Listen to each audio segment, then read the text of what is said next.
Call to order the April 16, 2026 meeting of the Bradley Beach Land Use Board. We stand for the Pledge of Allegiance. I pledge allegiance to the flag of the United States of America and to the republic for which it stands, one nation, under God, indivisible, with liberty and justice for all. The 48-hour notice is required under the Open Public Meetings Act has been met as notice of this meeting was emailed on January 28, 2026 and published in the Asbury Park Press, the Co-Star, and the Coaster.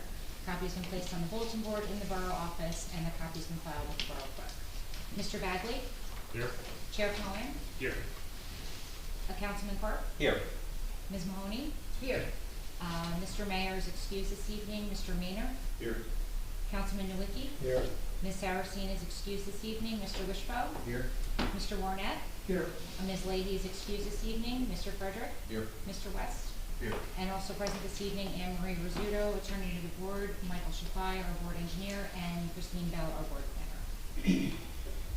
Welcome to and thank you for attending the April 16, 2026 Bradley Beach Land Use Board meeting. The board will observe a 10 o'clock time limit where no new applications or testimony will be started after 10 o'clock without a polling of the full board.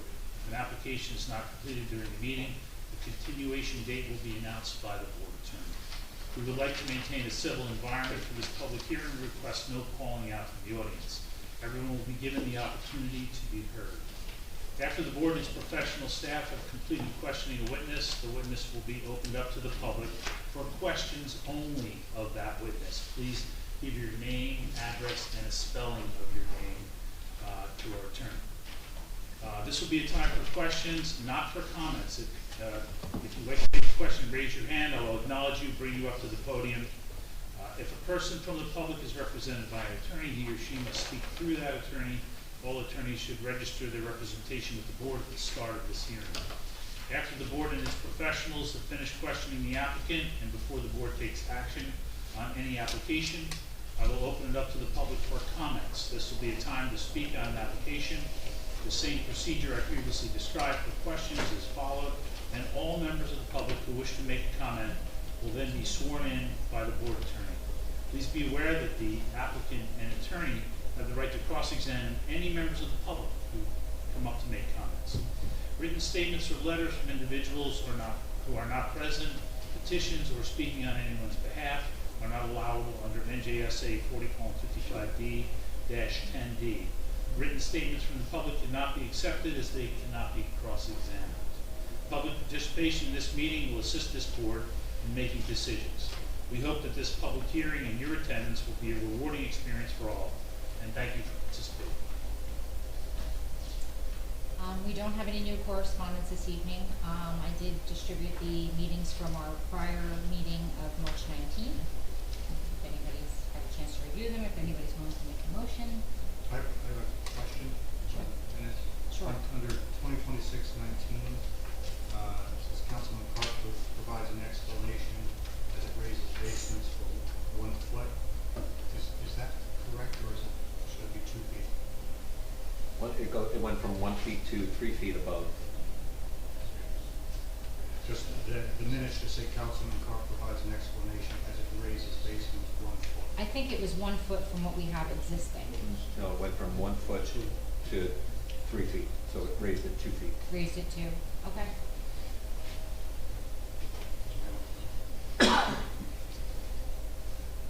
Motion to approve? Second.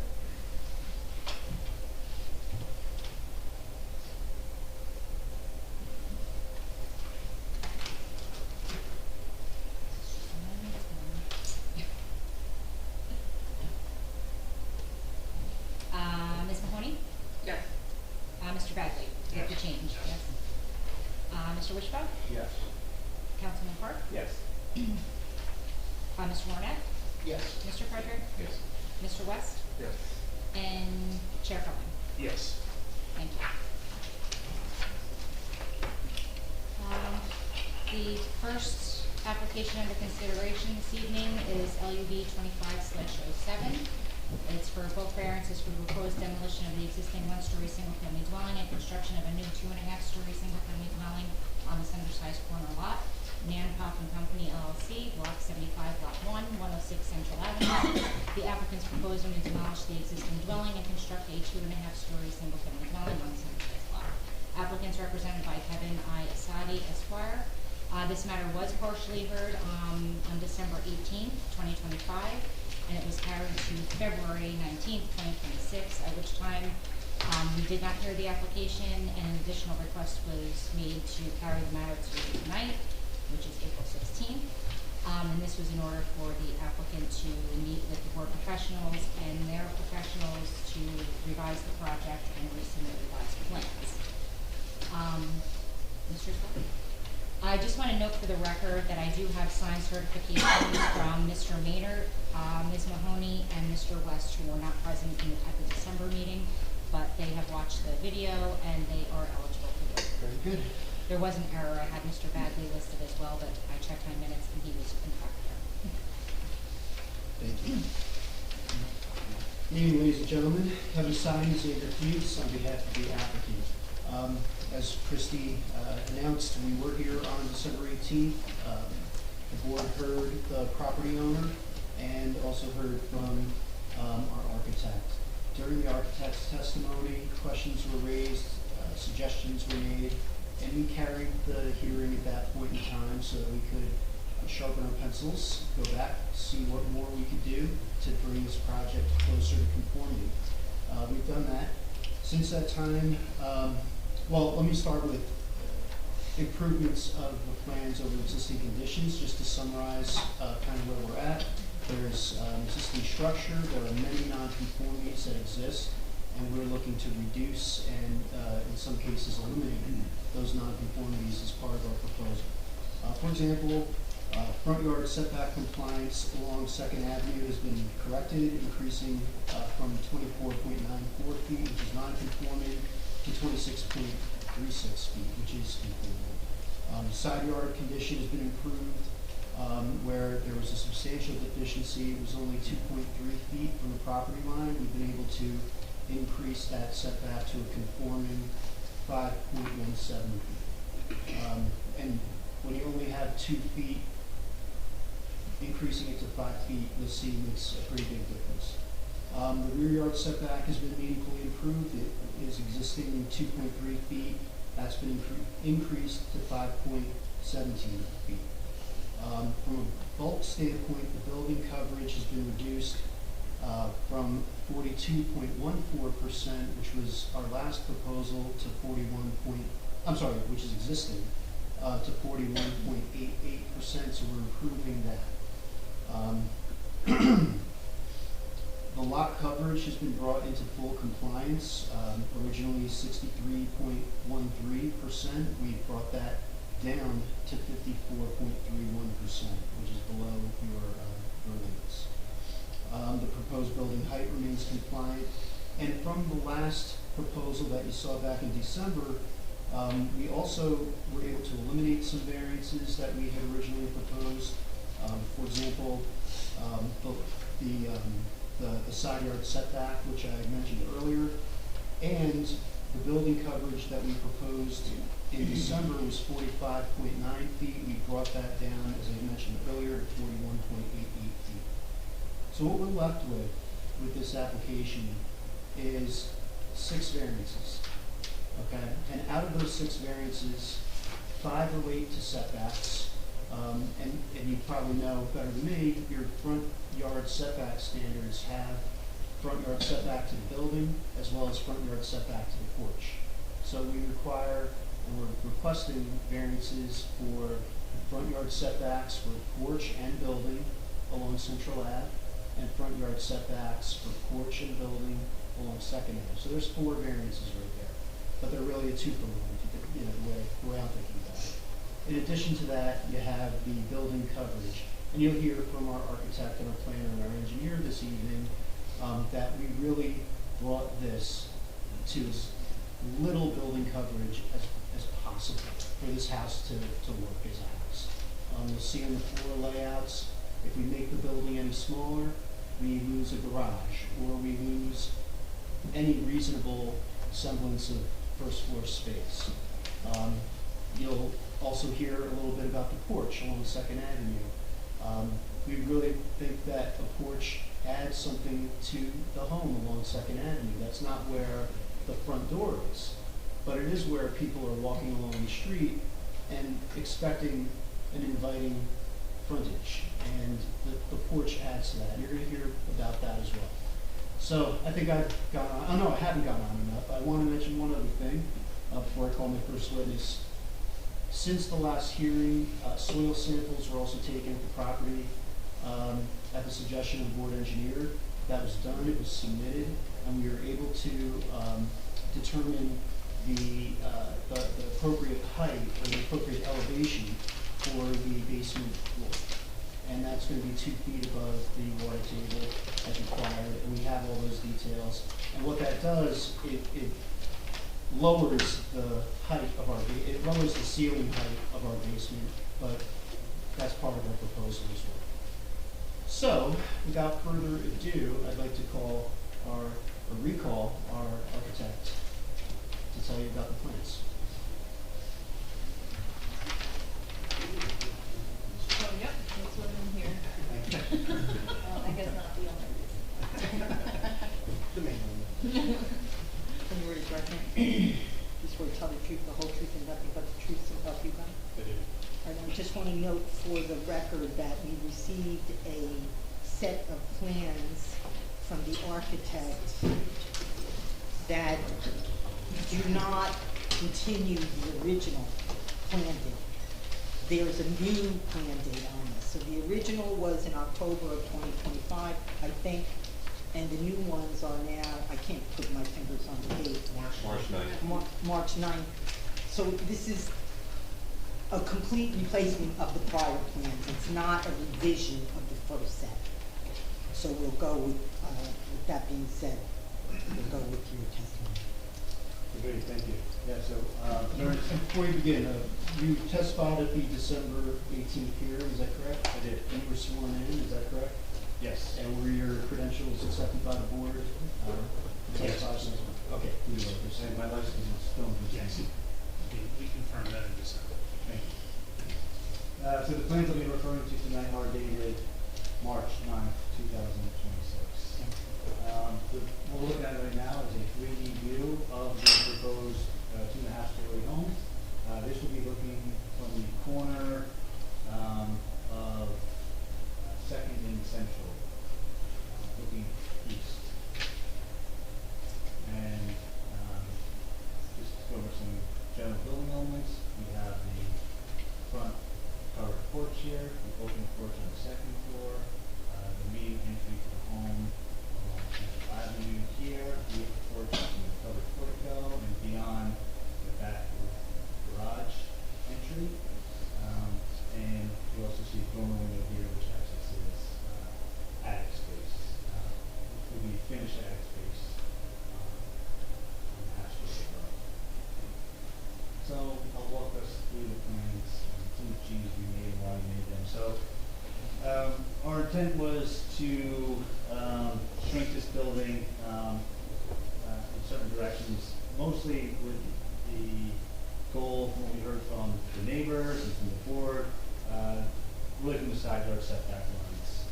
2.5 feet was very tight, so we reduced the building by about 4 foot in length to get away from the back rear yard setback, from 0.6 to 5, and also we reduced the width of the building to improve the side yard setback as well. One thing we lost to that was meaningful storage in the garage. So before we had a 14-foot oversized garage, which the applicant was hoping to use as parking, but also as bike storage. It's a very bike-full town. So what we did when we removed the shrunk down garage, we introduced some bike storage underneath the front porch, which is elevated due to the raising of the basement slab for the drainage underneath. Besides that basement plan, besides the dimensional shrinkage and integration, remain mostly the same. We did bring the laundry room down into the basement, that was formerly on the second floor as a result of some of the more concise dimensions. So scrolling on, we're looking at the first floor at the bottom and the second floor at the top. So, Can you just give me the dimensions of the garage, please? yes. I don't think they're on the plan. Yes. Or are they? Yeah. It's just a little hard to see with the. Yeah.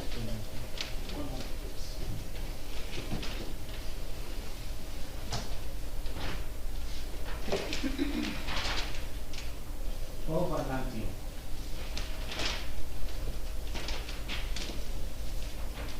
Oh, I'm looking at the wrong plan. Okay. 12 by 19 garage, Correct.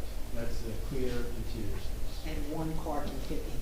Yes. And that's the space that you were on application, For parking. Correct. right? So you're not considering the driveway as having parking? No, Driveway's too small. that was too small. That is an existing nonconformity as well. So the existing driveway, I think that's 0. Parking There's, spots. there, I believe. Oh, the there's one carport, more. the carport Yeah, is one, there's existing, there's one legal parking spot. Thank you. Sure. One other change we had to make to get the porch further away from Central Ave is we had to switch the porch with that previously. The porch was next to the garage, now it's next to the kitchen. But it still remains a 5-bedroom house, 5-bath house with 1 bath in the basement and 1 bath in the finished attic. And 1 car garage. The overall dimensions of the home on the first floor are 25 foot by 7.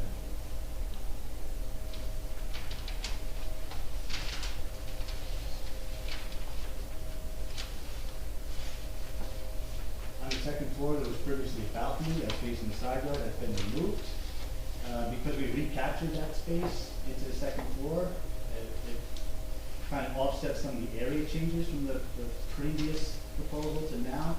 But overall, the previous area we proposed was 3,144 square feet, and the proposal now is 3,686 square feet, including 726 square feet in the attic space. Could you repeat that, please? I'm sorry. I'll go through floor by floor, if that's easier. So the basement area is 13. No, I like the total. Yeah, I like the total. Okay, the total is 3,686 gross square feet. And it And what was, was the original? It was 3,844 square feet. That does not include the basement square That footage? does not include the basement, that does not include the garage. Where's the basement? The basement, 1,332 gross square feet. Is that about the mechanical rooms or is that? That would be the perimeter of the foundation. What is the height of the basement now? Clear from the top of the floor slab to the underside of the joist is 6 foot 8. Previously it was 8 feet.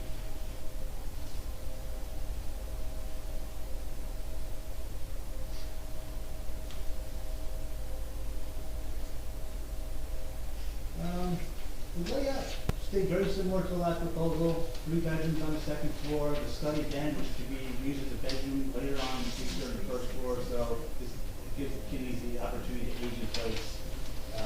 So that at one point they aren't liking the stairs anymore, they can take up floors on the first floor. So you have a stair that leads from the first floor space to the second floor space with 3 bedrooms. A recreational area which faces Second Avenue with access to the upper porch. And then as we go all the way up, we have attic space. This is could be a finished attic space here, walled off on both ends, both ends of the walls, with utility spaces, storage spaces. I think we mentioned last time that we will put that into a deed restriction type station that would be finished as a future application. Other than the space that's shown as, or is that shown as recreational area? Yes. Yeah. Yes. but you do have a full bath still included in the attic, correct? Correct. Where are the 5 bedrooms? You had 1 on the first floor. 1 on the first floor, 4 on the second floor. Okay, because I heard you say 3, and then I a recreation area? 3 standard bedrooms, an ensuite, that would be the 4th bedroom. Okay, Is on it- the second, Yeah. okay.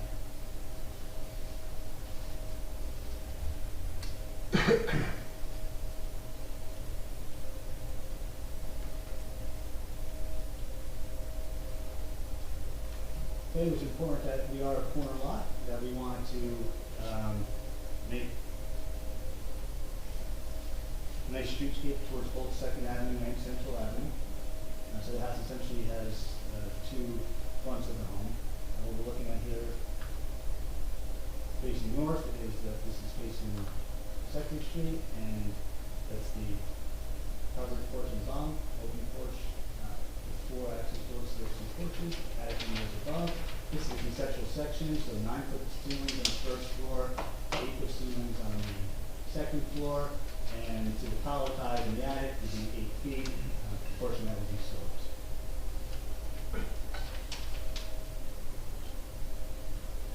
And this is the elevation facing Central Ave. The entry portico, 1-car garage access, and the room in the attic space above. This is the elevation facing the rear of the property. 2 garage windows, primary ensuite windows. And the elevation is the ocean, and bedroom, this is the recreational room windows, bedroom windows, dorm windows. This access is the stairwell, garage entry on the back and the back, and then bedroom windows, kitchen windows, dining room windows, and then underneath the porch here, the bike storage areas.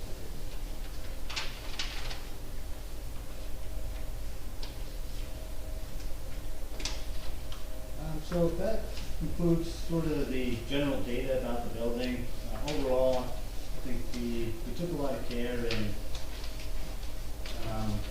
providing architectural style that is complementary to the neighborhood.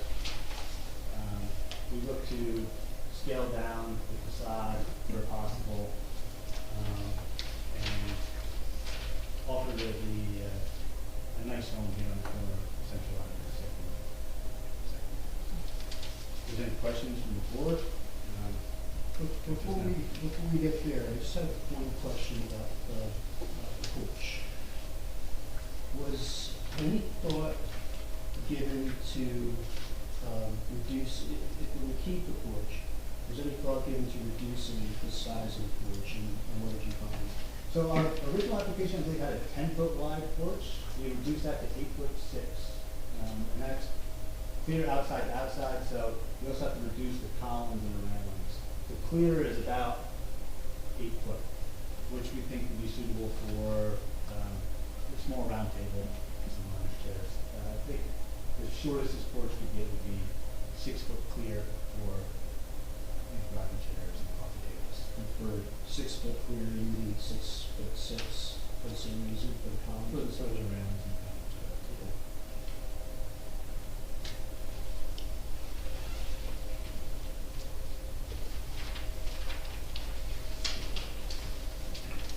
In terms of that front yard setback on Second Avenue, I don't understand why we can't meet that. I mean, even with the averaging plan, you're still, we're very liberal in terms of how we do this. We give you the option of the averaging, and you're still asking for a variance even though you've done the averaging. Again, this is all tying back into the building. So all these little variances that seem de minimis are really not de minimis because they tie right into the building, which If- they're also asking for variance. If you were to reduce the porch by the 2 feet, do you know what type of reduction that would have to the building coverage? So if I can just understand this much, so the average is required to be 21.88 feet as per this chart. The existing is 15.2. Proposed is 17.8. So we have improved it by moving the porch 2 feet further back from Second Avenue to where it is now. Right, but you're knocking the house down and No, starting from understood. If we were to make scratch. it 21.88, that would be, we'd have to move it another 4 feet. So it would be an 8-foot porch to a 4-foot porch. I actually did the little bit of napkin math to get that calculation. About 2 feet would be just a little over 1%. If you did the 4.1, you'd be about 2.17%. The building Building coverage. coverage reduction. Building coverage. Yes. Yeah, every 47 square foot is basically 1%. So, yeah, I mean, there is an opportunity to, at 4 feet, I think, you know, a 4-foot porch is pretty shallow, but I think we can do better. For a set of rocking chairs and a table, you want at least 5 foot clear on a porch. I mean, the house gets down too. You have options. Yes. I mean, I'm just being very frank, Sure. you know, that portion of the lot is not impacted by the unusual shape. The portion of the lot that is impacted by the unusual shape is the Central Avenue front variances, which I believe you're entitled to because of the unusual shape. But I don't believe, and that's just my opinion, Sure. I'm sharing it with you as a professional, I don't believe that you're entitled to that variance in this portion of the lot. I think, you know, speaking with the Keys, we can sharpen our pencil on the porch and get it closer to the 21.88 average that's along Second Avenue, which would give us maybe about 2% building coverage and the proposal, 2 feet would be 19.8, whereas 21.88 is required, but I'd have to speak with the Keys.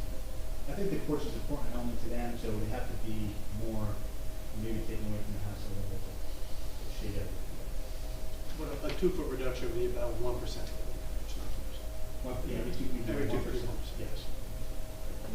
So what would it take to get to 35% building coverage? Well, if you move the porch in about the 4 feet, or 4.1 feet, you would also probably have to pull in the width from the east side another 3.8 feet. Just Okay. a little rough. So that That would be to hit 35%, yes. So we thought about some of those numbers, so I think we number about 336 square feet, to hit 35%, which is basically the garage, the whole garage would go. Well, let's talk about the garage. I know we made mention in the opening statement about the difference between 2 feet and 5 feet makes a big difference. The requirements are 25 feet.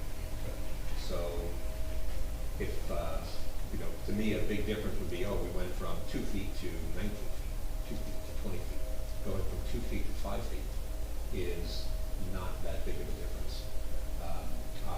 I look at the volume of the building that would not be there if there was a 25-foot setback.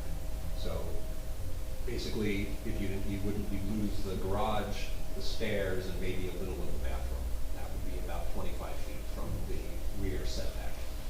And if you look at all of the houses that go down Second Avenue with rear yards, I can see the side of this building, which is now in the backyard setback, which is now dominating the sky, which is, I think, tremendously impacting air and light for the people around who are adjacent to the properties where that building is being constructed in that setback.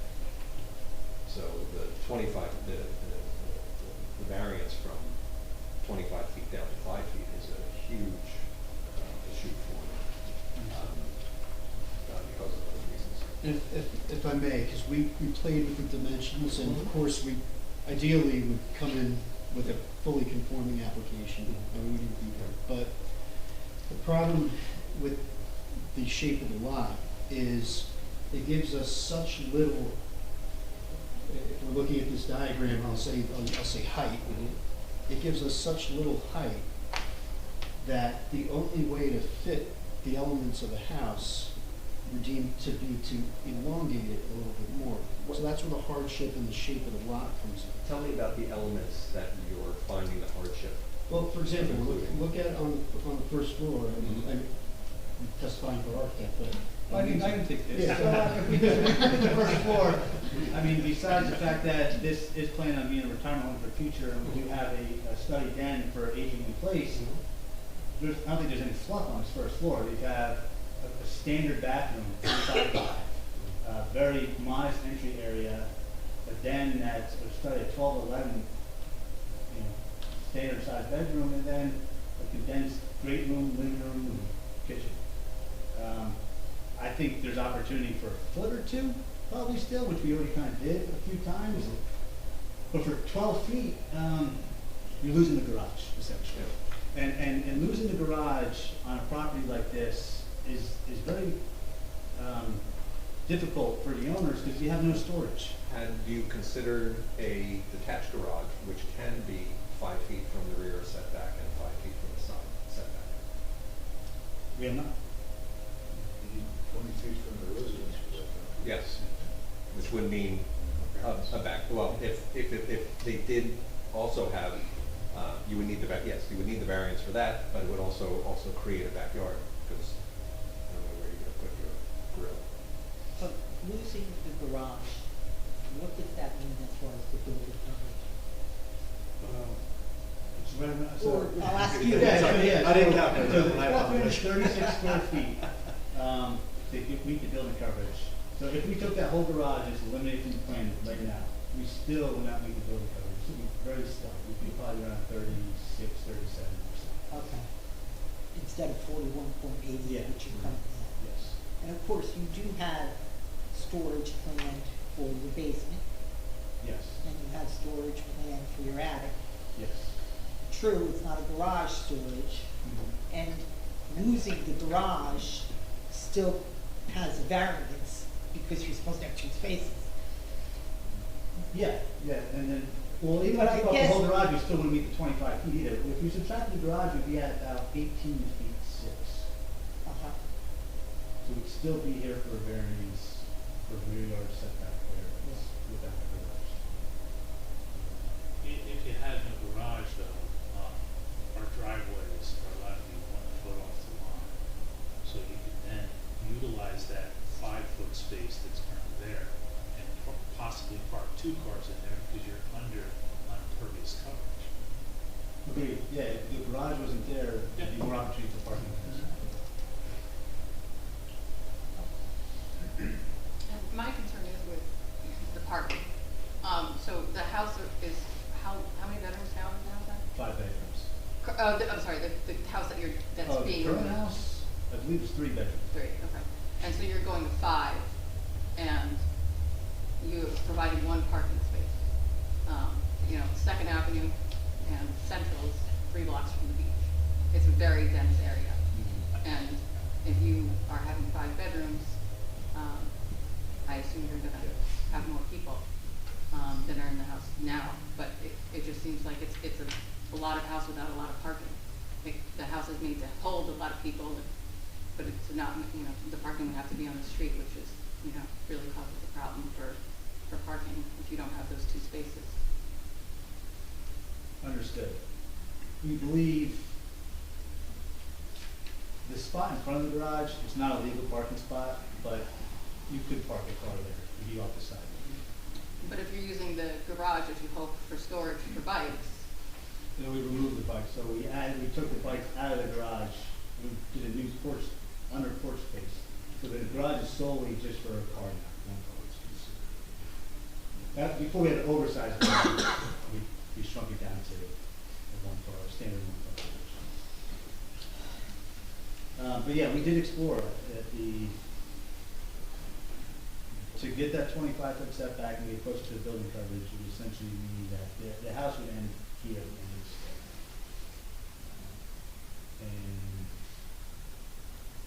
it would be most likely a 4-bedroom house, 1 bedroom. We lose 2 bedrooms and a garage. One of those bedrooms would have to be now in the attic as well, to go back to a 4-bedroom house. which is your Why- recreational area, could be a bedroom as well. Yeah, why would you lose 2 bedrooms? Because this master bedroom is going away, so we would replace this master bedroom here, so something along these lines, and then you can see the, pretty ensuite, bath, and now see walk-in closet would take up another bedroom. But this would all move over to all the second floor. So yeah, the lounge area, so originally, the idea is that people can hang out on the second floor of the lounge, porch as well. That would be more of a public area. If we had a bedroom where the lounge is now, you have to go through the bedroom, so we can more of a private balcony rather than a public second terrace, but these are trade-offs. Yeah, I have the same concern about the lack of the rear yard setback, being 5 feet versus 25 feet. I think that needs to be looked at, because once you're going up 2.5 stories now, the houses on either side of it are only 1-story high houses, right? So you're just going to be blocking a lot of air and sunlight from those houses being that close to them. And there's already a house on Central Avenue, right at the minimum of 5 feet. But they're going to be just at that minimum, not even minimum, because the minimum is 25 feet. Well, that's going to be considered the rear yard now, only be 5 feet. So you need to consider that option. So what I'm hearing is you're having trouble fitting a 3,600 square foot house on a 4,700 square foot lot. What is, and Bradley has 2,500 square foot lots, 4,000 square foot lots, 5,000 square foot lots all throughout the zone. So it's a problem that, people can't build big houses on small lots. What's unique about this lot that you're seeking relief from to be able to get 3,600 square feet of a house? Yeah, I think the planner has done an over request and seen some of the other lots being developed, and I think she'd be better to testify to that. So we have our professional planners here who can talk about the uniqueness of the lot and give you those reasons. Thank you. But just adding to that, the way that the lot is, it says quadrilateral. Where it narrows is where you're going back towards the garage.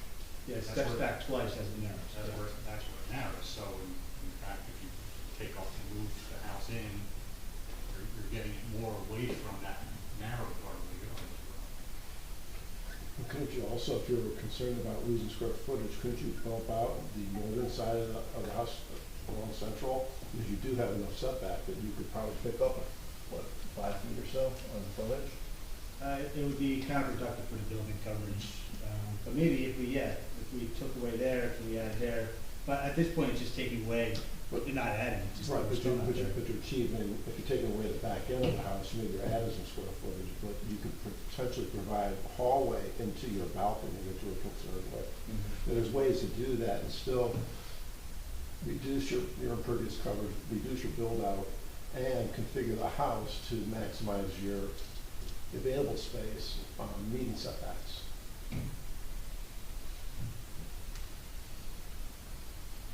Understood. How tall are the first and second floors? The first floor will be 9-foot clear ceiling height, and the second floor is 8-foot clear ceiling height. And you testified that the basement ceiling height is 6'8", so is that gonna be habitable space? There's bathrooms and things down there, because it's my understanding 7 foot is It's about as, the minimum tight height as you can get. for code, so. It's not intended to be a finished space. No, basically we have a bathroom and a laundry room down there. Okay, but the balance of the space is not gonna be sheetrock insulated frame?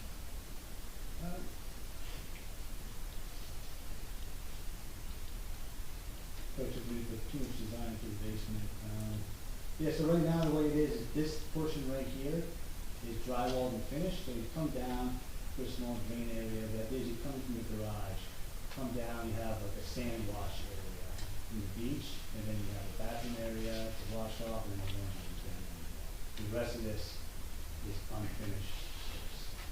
And when you say that, so it's just block walls? Well, concrete walls, I think, will do Okay. everything, yeah. Great. A lot of the board's comments about removing the garage make a lot of sense if you removed it and then had an outside access from that side of the house into the basement, and pick the basement up 6 inches to make the first floor 8'6". Maybe the basement could be more useful, and for storage and for other purposes. That makes sense? Yeah, I think we're right up against building height too, so we'd have to do some tweaking. You know, I've seen issues Some on of the the first floor. Another quick question is, your groundwater, so I started to read the geotechnical groundwater report, and it was unclear to me, but you guys measured the groundwater based on the water in the sump? Mr. Cunningham, our engineer, Okay, did we perform the that? test? Okay, I just was wondering that, some clarity on that. Yeah.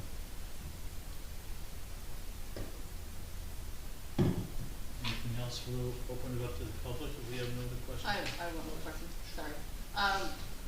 The third story, so the back and the front of that are all going to be storage?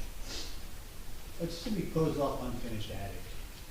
So could it be used for storage, box storage? Yes. But I imagine you open that door and you're seeing, insulation, raw wood. Okay, so the light then comes in from, what are there, windows, one window by the hall and then 2 towards the front of the rec area? Yeah, there's 2 dormer windows, one that faces the ocean and one that faces Central Lab, and this is the stair that connects all the levels, and there's a dormer here with a window as well. Is that front room storage with the 3 windows, with the 2 dormers in the front window? So this one room is the finished space, this T-shaped, sideways T-shaped room with 2 dormers. And this is radio space. So this is over the bedroom ensuite, which will be unfinished, and this is over the other bedrooms, also unfinished. At the previous meeting, I did ask that that would be deed restricted from everyone finished because it would violate the half-story rule. And is there HVAC? I'm sorry. We have made just large enough to get the 2 dormer windows which are centered on that side. And HVAC on the property at all, or just all in So, the attic? yeah, our previous proposal had variance for the condensers, which are located in the setback. So we relocated those, so there's no longer variance required for the condensers. So we are planning on 2 outside condensers to serve the HVAC for them. Where are those gonna be? They're going to be at the corner of Central and Second. So you utilize that extra space from the part of the lot that's not impacted. That little triangle space that's Right. left over is the only spot where those condensers would go without a variance when this comes in. And would mechanicals be in either of those spaces? I imagine that, yeah, the mechanicals would be in the attic. For the whole house? At least 1 unit in the attic and possibly the other unit would be in the basement. One unit in the basement.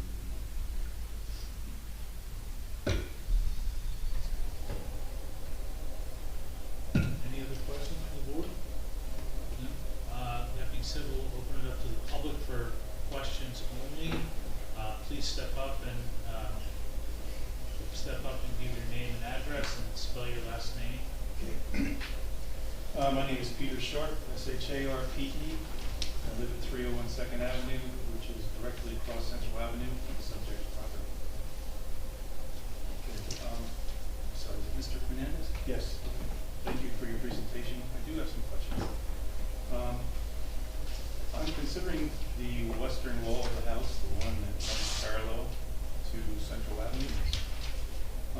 In the December plan, I don't really think that one was going to be moved much, but it looks like in this plan, it's been moved out quite a bit compared to the existing footprint of the house. How much further out is that western wall going to be compared to the existing footprint of the house that we're all used to in the neighborhood? 1 second.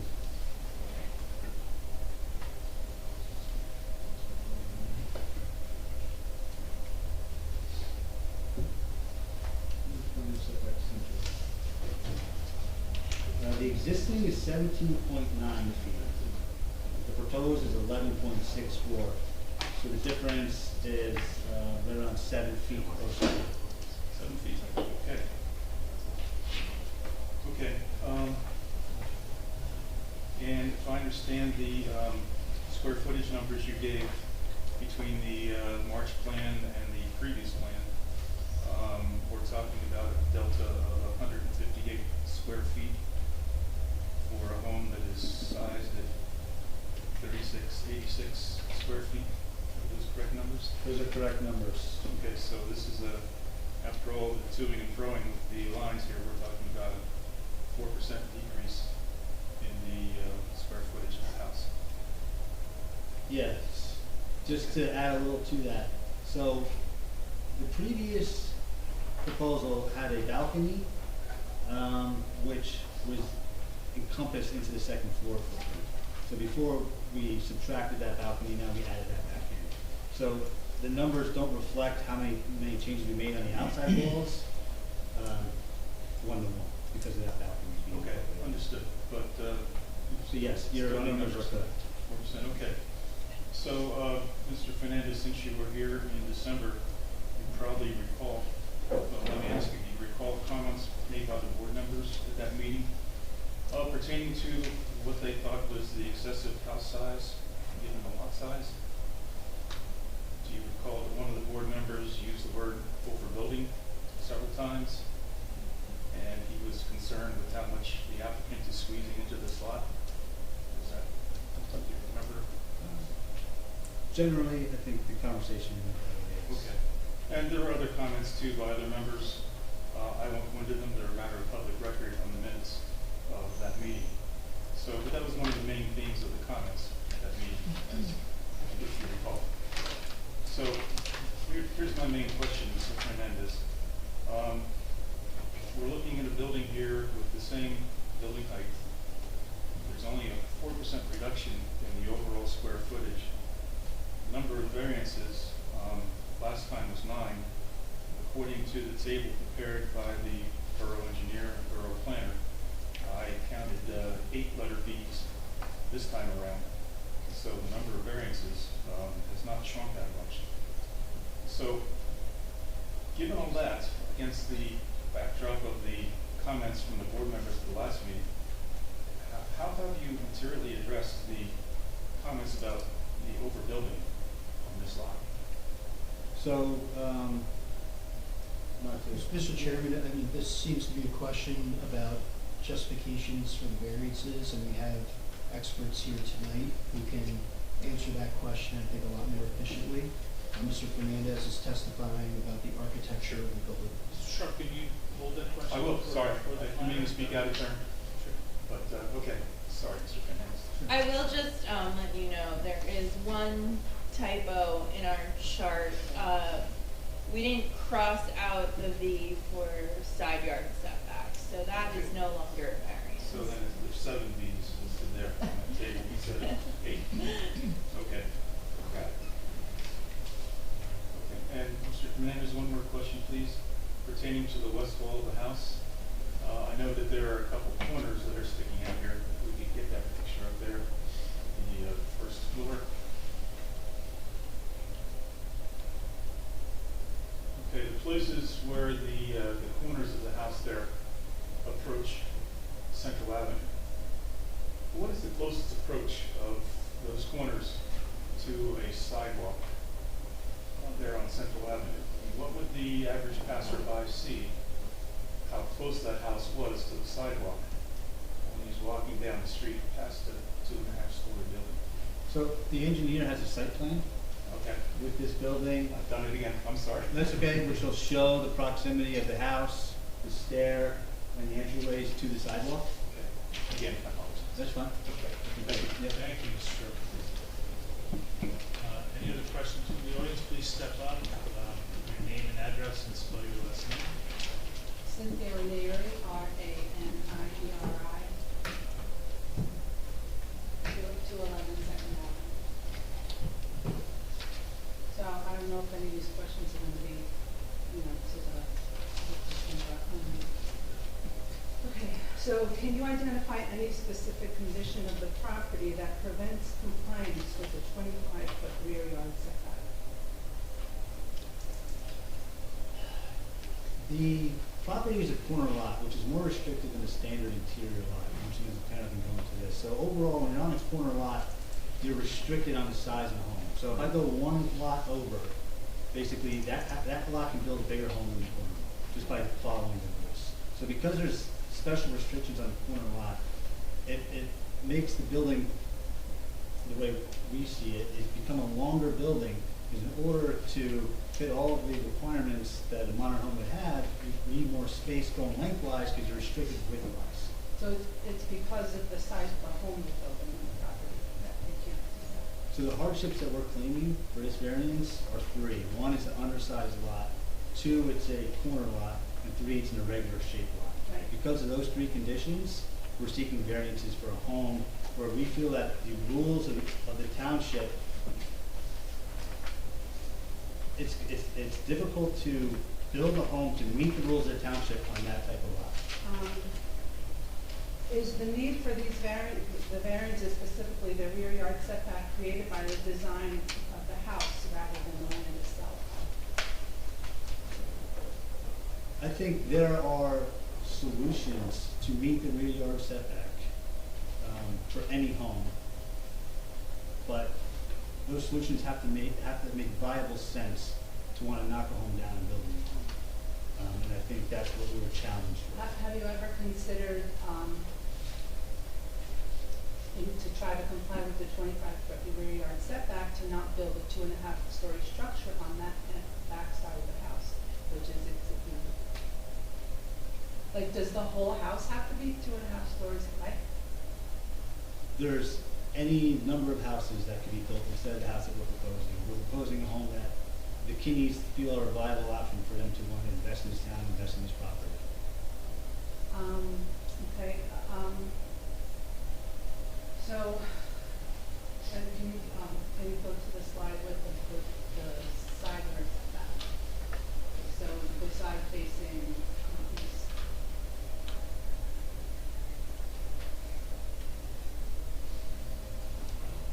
Yes, there we go. Okay, so how many? So there's more windows on that side than on the front side facing central. Is that?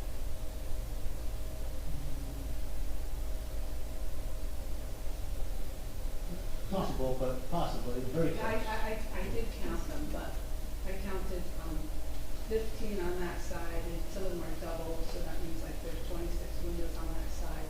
Are you aware that those side windows would be overlooking into a house and into a yard? So I think the Kidneys would do window treatment. It's more about light and not view. Have you done any shadow studies to see how that would affect shadows in the surrounding properties? So actually, are you the one, if I'm looking at the Kidneys house, are you the one right to the left? There you go. Well, if you're in the front of, if Oh, you're on the Second side- Avenue? Yeah. Okay. So in this case, I don't think the Kidneys home ever casts a shadow on your property. Not because now, right? The sun rises in the east, Right. okay, and it sets in the west. Right. It goes around the back of the house. So I would say 90% of the day, this home is casting a shadow onto Central Avenue and Second Avenue, and not your property. But with a 2.5-story property, I do get afternoon sun, so would a 2.5-story property block the sunlight that's coming into my yard and into my house and the back of my house? You know, a solar study would have to be performed, but I would say worse, yeah, in the winter months, you know, afternoon, 5, 6 p.m. when the sun is most in the north, that would be the worst time of year in terms of possibly casting shadow on the property. But most of the day, most of the year, this home should not be casting shadow on the property. But there's no guarantee, right? We can, it's not much to do like a solar study, Okay. so it's something we can. So, but if the back of the house wasn't 2.5 stories high, then it wouldn't make a difference, right? Or the garage was eliminated, or that, or if the 25-foot setback was adhered to, then you had a 2.5-story house I would still get light in my yard and back in my house, right? Understood your concern. So, yeah, I'm just wondering how you, if you can quantify how this proposal will affect sunlight, open space, and privacy to the neighboring properties to the south and east. That's, I don't know if your design could, help that, but. Sunlight would be something that I could put together. Open air, I think is harder to define. What was the last one? Privacy. Privacy. I think you have more privacy from the street at least. But For the record, is your property the one that we're proposing to move the house 3 feet further away from? Yes, That's how, Yes. that's how it promotes open air. but it doesn't, but then in the backyard where the 25 setback is, you're building 2.5 stories. So then I don't have any air, or light coming in because I have a wall from the front of my house to the back of my house, a 2.5 story wall. That's my concern. Understand. Thanks very much, Mr. Mayor. Any other questions from the audience of just this applicant, the architect, Mr. Fernandez? Seeing none. Thank you. Our next witness is Bob Cunningham.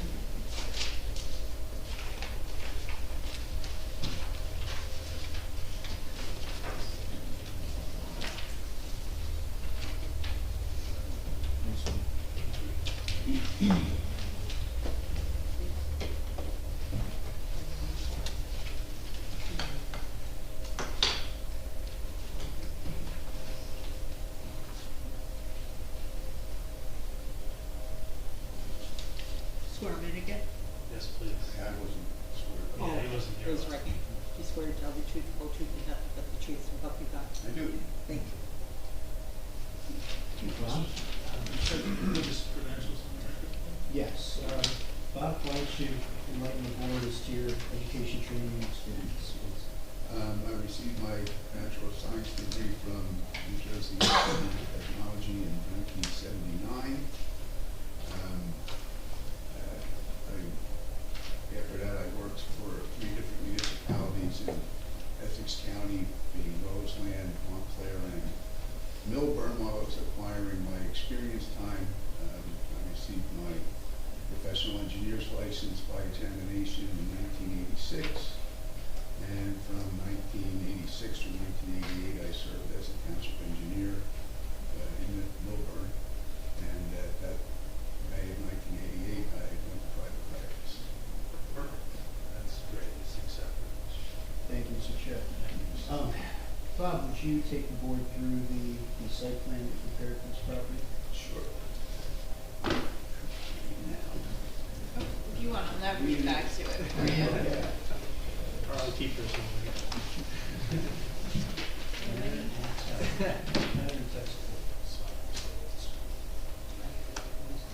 Are you on the variance plan? Yes. This is the revised set. Last revision, 3/23/26. Correct. And in this revision, there was a 4th sheet added. Yes. We have front 3. And you did that report as well, That's Soils, yes. Okay. Do we need to enter that into the record, the soil study? No, No, we it's haven't. been submitted through, It's been on file. through the board secretary, and there was a report we received today from this witness as well, which the board members all got. I don't think it made it up to the, It did not make The it web. up. Oh, that was my letter. yes, a It letter was the about- response regarding the setback. So this is the cover sheet. It's essentially just all of the checklist compliance with the key map of property owners, utilities, our owner and professional's name, my title block, and we show the 200 and 500 foot radius lines around the subject property, which is right where I'm pointing with the cursor right now. And it also indicates the zoning of all the different blocks surrounding the site.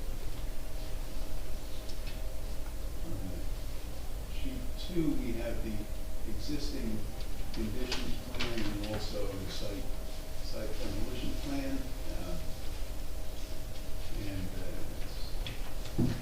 These are simple, basically proposing to take everything off of the lot that was man-made and do a replacement of a new house and site amendment. Under the present conditions, the driveway is over on the right front of the Central Avenue front yard. The curb cut that exists is wider than the ordinance requires, as is the driveway. And then there is also a carport, which because of the way it was constructed with piers and all in there, it's really not suitable for a full-size car. You could get a smart car or something like that and there would still be able to open the doors. So, but that's, we're proposing to just take everything off the lot. The utilities, the water and the sewer the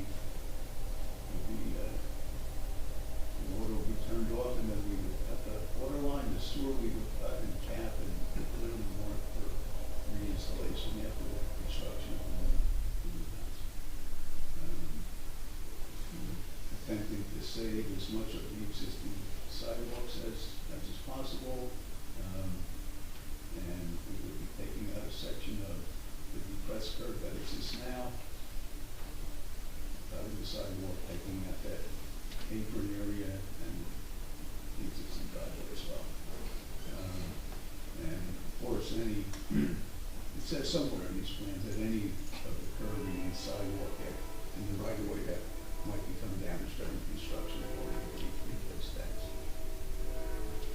Yeah, that's a requirement in one of the reports, and you work with the board engineer to figure that out. Well, I used to be on the other end of that, so I get it.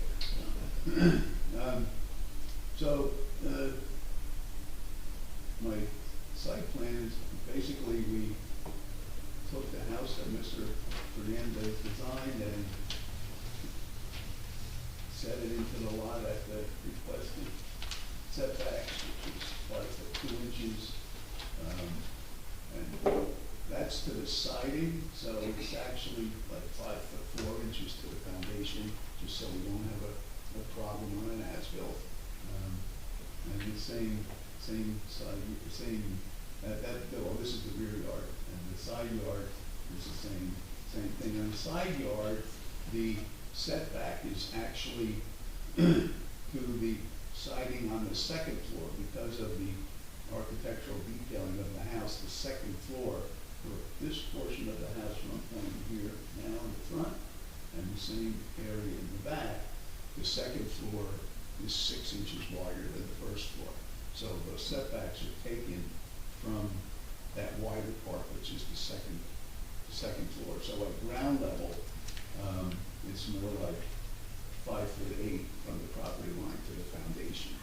But that setback is taken from the second floor. And again, we have our little bit of wiggle room in there.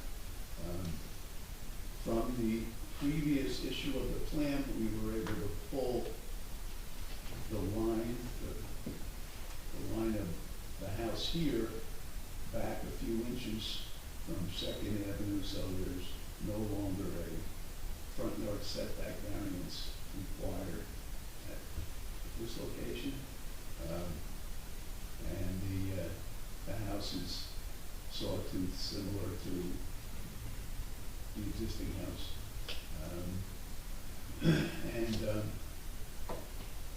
So there's different dimensions given to the different points on the house, but essentially at this location here, the house at the left front corner of the house, the setback complies, and that's where we have the room. This little triangle here, this is the line here that I'm following is the building setback line, and we have this little triangle here where we're able to locate the two air conditioning units. In the interest of impervious coverage, the sidewalk that goes around to the back of the house to access the rear garage door is just, it's made out of 2-foot square flagstones with a little space in between where, under the existing, from the house all the way to the property line is concrete now. So there'll be a little more, pervious area along the back line of the house. And, the main entrance to the house is at this location. There's a set of stairs that goes up and a paver sidewalk coming from the bottom of those stairs over to the paver driveway. Now, there was a little bit of confusion in my interpretation of your driveway ordinance, and that's why I believe one of those V's is not going to wind up being there. Mr. Shafai was nice enough to explain to me about the 10-foot requirement for the width right at the property line. And then pretty much anywhere else in the front yard, it can be 12 feet. I just didn't get that into my design. We're calling for a 12-foot curb cut, and I kept a 12-foot wide, thicker section of concrete sidewalk there for the driveway. I understand that that's going to have to be 10 feet, and then once we get past the right-of-way line, we could put some chamfers on and widen out to our 12 feet. So, in that, I know it was just a short time ago, but I agreed in that letter that we would correct that proposal. That was today's letter. Yeah. You know, based on, my feeling is, based on the unusual shape at that location, that for circulation, it may be better to have the 12 feet. So if you want to continue to ask for that, I have no problem with it based on circulation. If we're gonna do that, though, just make sure that when they go down the driveway, it's straight, you don't It's flag it out right, initially, no. because a lot of times you Right, flare it yeah, out, yeah, that's a lot really of- what the concern is with the 10-foot, because usually you flare it out another foot on each side. Yeah, that was one variance, Yeah. based on the unusual shape, I felt it was. So, well, the kiddies aren't opposed to complying with that. So, initially there were some comments about, after our first issue of the plans, which never got presented to you, but since then, we've done, another drawing, which, now we included a proposed drainage system, in the front yard. It's a 50-foot long piece of 24-inch perforated HDPE pipe that's surrounded by an envelope of stone. The leader drains for essentially the entire roof of the house were able to be piped into this, as well as the sump pump. Just real quick on this, would it be possible to get a pop-up emitter or something for when it hits its capacity, so it doesn't back up in the house? Yeah, so what we have there is, I saw a manhole with it, would that yeah, act but as the we pop-up emitter? have these surge outlets on a couple of downspouts. Okay. Downspout here and a downspout here. And, this is just, instead of just having the pipe, the downspout come down and go into the top of the pipe, we put a key there. We put a key there that has like a little grate covering And that would work. over it to keep varmints or whatever you want to call them from going in. And that would work for the Well, sump you can discharge? tell them from Sussex County. Technical So- term. And that would work for the sump discharge as well? Yeah. Okay. Yeah. What is that called, that gully you're making? That's called an infiltration trench. Does anything like that exist on the site now? No. Where does water tend to go? Well, some of the leaders come down and dump on the ground. A couple of them go into the ground, and we don't know where they go. Some builders years ago used to tie them into footing drains. I didn't see anything coming out through the faces of the curbs along the road. I do know that the sump pump basically discharges onto the ground. So we're going to be trying to make that a better situation. And there is right in the center of this pipe, that little circle, is we have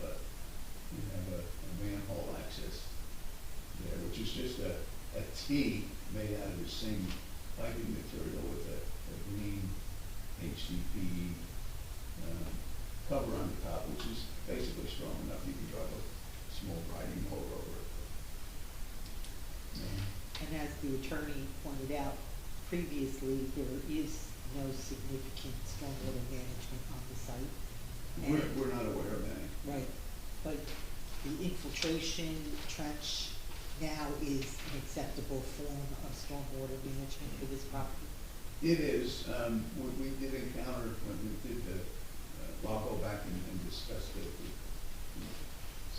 soil report, but pretty much right in the center of the basement, we drilled a hole, and I got some samples Okay. of what was the original soil. So the bottom of this system is, we set the grade, so at the bottom of the excavation is 2 feet above what we believe is the water table. And that's something that the New Jersey DEP is interested in, that 2-foot separation.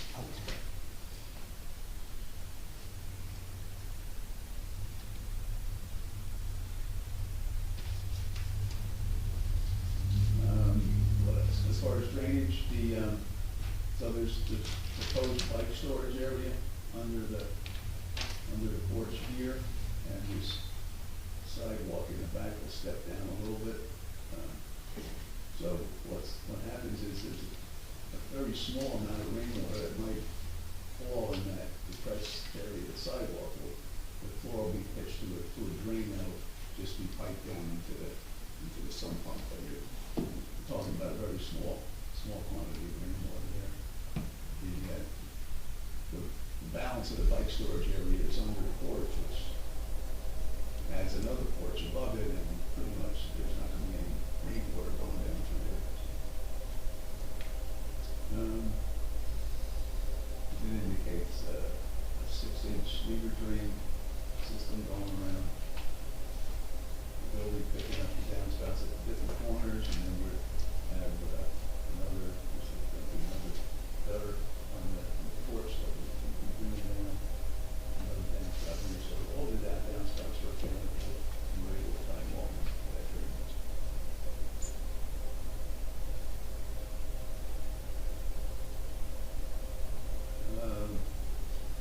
So the plan shows reinstallation of sewer and water services back into the house. And instead of just coming in straight, before we're gonna run them around the sidewalk in that step configuration, so they would have to be accessed again, that would be possible.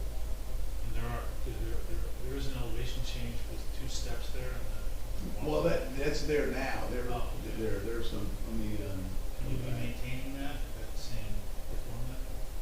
Yeah, so there are some steps in this area now that the surveyor didn't put on real clear, but there's a couple steps there now, and that's got to be maintained. You're also using porous paver, so you did not include that in your lot coverage. Correct. So the pavers that we're proposing for the driveway, it is a porous paving system, although we didn't claim any credit for that on the impervious coverage.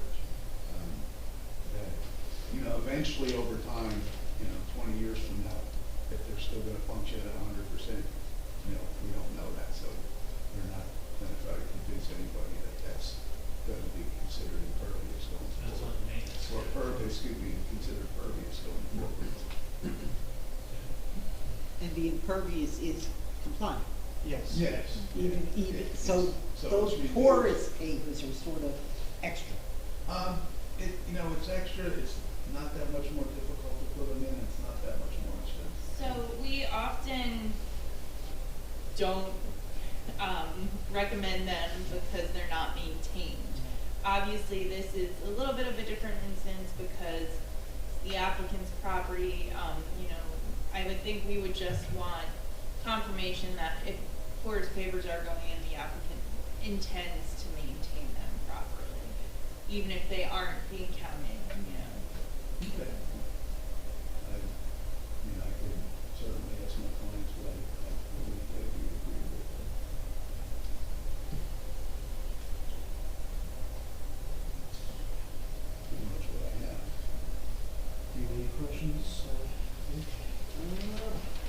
pretty much covered everything.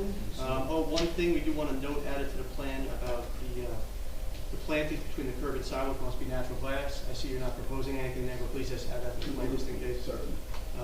You covered everything we asked for with the drainage, with the recharge, with raising the basement. Lot coverage is under, so the pervious pavement doesn't matter, so yeah. Great. Any questions from the board members? You did the geotechnical report, or that we provided that. Can you just explain how you arrived at the groundwater based on? Sure. So about 10 days before I was going to go do the exploration, Mr. Kinney and I agreed that he would raise the floats up into sump pumps so that they wouldn't turn on until the water might be, if it did get there, almost up to the floor. Okay, so, and when we were there in December, in both sump pumps, there's two sump pumps now kind of catty corner from each other in the basement. The water was about 10 inches down from the floor after it had sat for a while with the pumps not going. And then we core drilled a 8-inch hole in the center of the basement floor. And I took soil samples out of there, and I did what's called a dynamic penetrometer test, which is a miniaturization of the standard penetration test that they do with a drilling rig on a boring job, just to have a degree of comfort that the bearing capacities that the International Residential Code allows you to assume are actually there. And so we verified that the footings could be designed as dimensional footings. And then after that hole was left open for about 4 hours, that water that had built up in the hole was at the same 10-inch elevation below the floor. And so a post-floor elevation, where is that compared to that groundwater? It's 2 feet above that. 2 feet above? As we requested. Is there ever going to be an issue because of the new ordinance that was passed here that based on permitting, the 2 feet now will require 3 feet elevation from the top of groundwater? You're talking about a flood zone. We were just talking about the same behind groundwater level. That's what the ordinance That's what is. we're talking about. Yeah, the ordinance was amended. But this, this application was submitted and started prior to that ordinance, so, whatever, the ordinance was at the time the application was deemed complete is what is followed. Is what follows up. That's why I confirmed that. Yeah. And then, have you done any calculations on the impacts of the JDEP rail on this property? No, I haven't. This would fall in the CAF area. Are you familiar with the new REAL rules? Excuse me? Are you familiar with the new REAL rules of DEP that take effect July 20th? I am not. Because that would be something that the owner should be advised to. So they're aware that this ultimately, based on REAL rules, would fall into a region based on floodwaters, that basements should not be built. Which is a big difference from what's being proposed here, not part of this application. But permits, based on New Jersey REAL rules, permits need to be in place by July 20th, not to have to comply with the rules. Unless And the that's state senate kicks it farther, which is a possibility, but it's something We looked into the flood hazard issue and whether this property could be rebuilt with the basement, but this piece is outside of the flood hazard area. And we took a conservative approach and added a foot and did all those things, and it was still coming up that it was outside of the flood hazard area. Yeah, but New Jersey adopted the REAL rules that greatly expand the areas of flood hazards. far in excess of FEMA. Okay.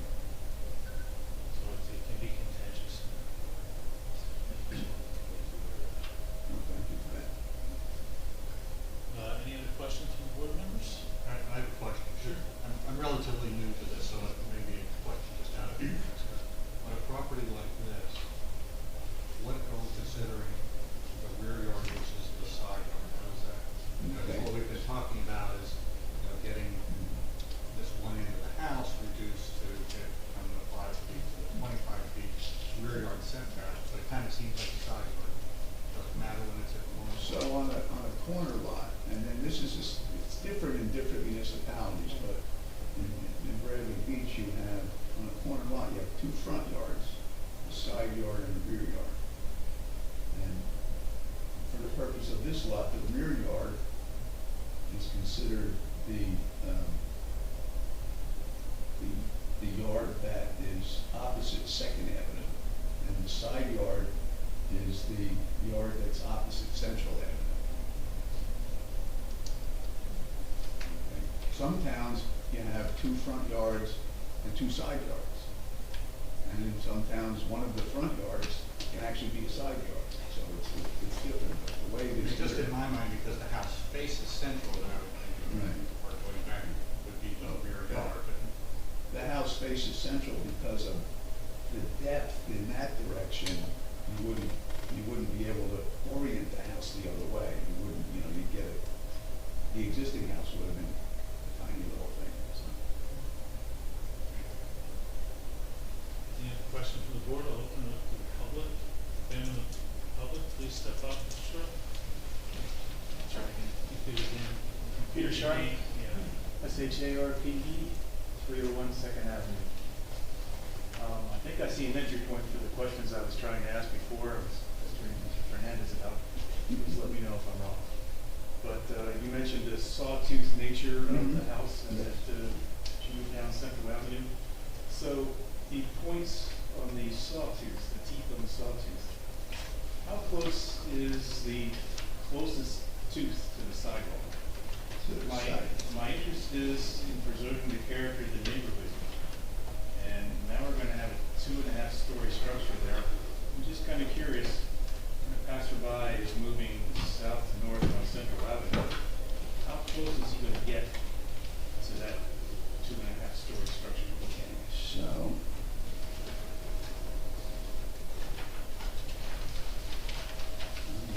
I'm looking at my sheet, SE3 now. So the required setback line along there is 15 feet from the property line, okay, which would be,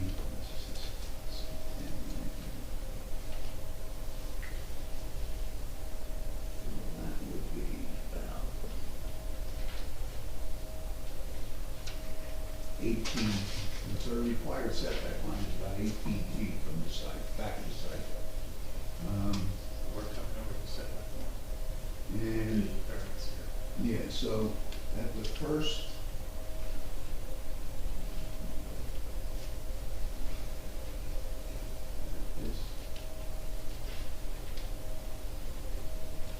Just for clarity, your question is not about the distance of the property line, but to the actual sidewalk itself? yeah, so the question is to the sidewalk, so. I'm sorry, multiple people are talking. I was just clarifying I'm your sorry, question. hold on.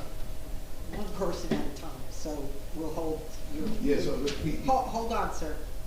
Just making sure everybody's clear on the question, that the question is not what is the setback to the property line, but he's interested in the setback to the edge of the actual physical sidewalk. Yes. So the numbers may be bigger than the technical setback. Yeah, so, at the first, Yes, that's fair. the first point there, where I have the arrow pointing, at that point, we are approximately maybe 16.8 feet from the sidewalk. And then down at the next point, there, where that corner returns and goes back to the garage. And at that point, we're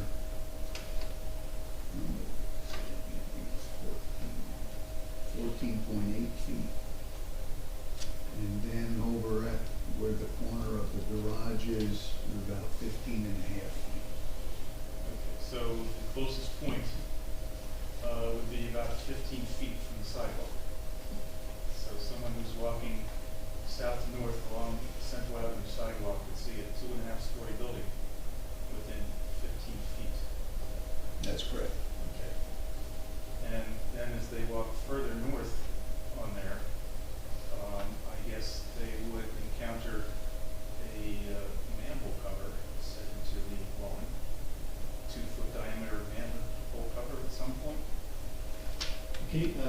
can you describe what the manhole cover looks like to Yeah, the manhole, those from engineers? so the manhole cover is flush with the ground, and it's a green plastic disc that's flush with the ground. See what you put there.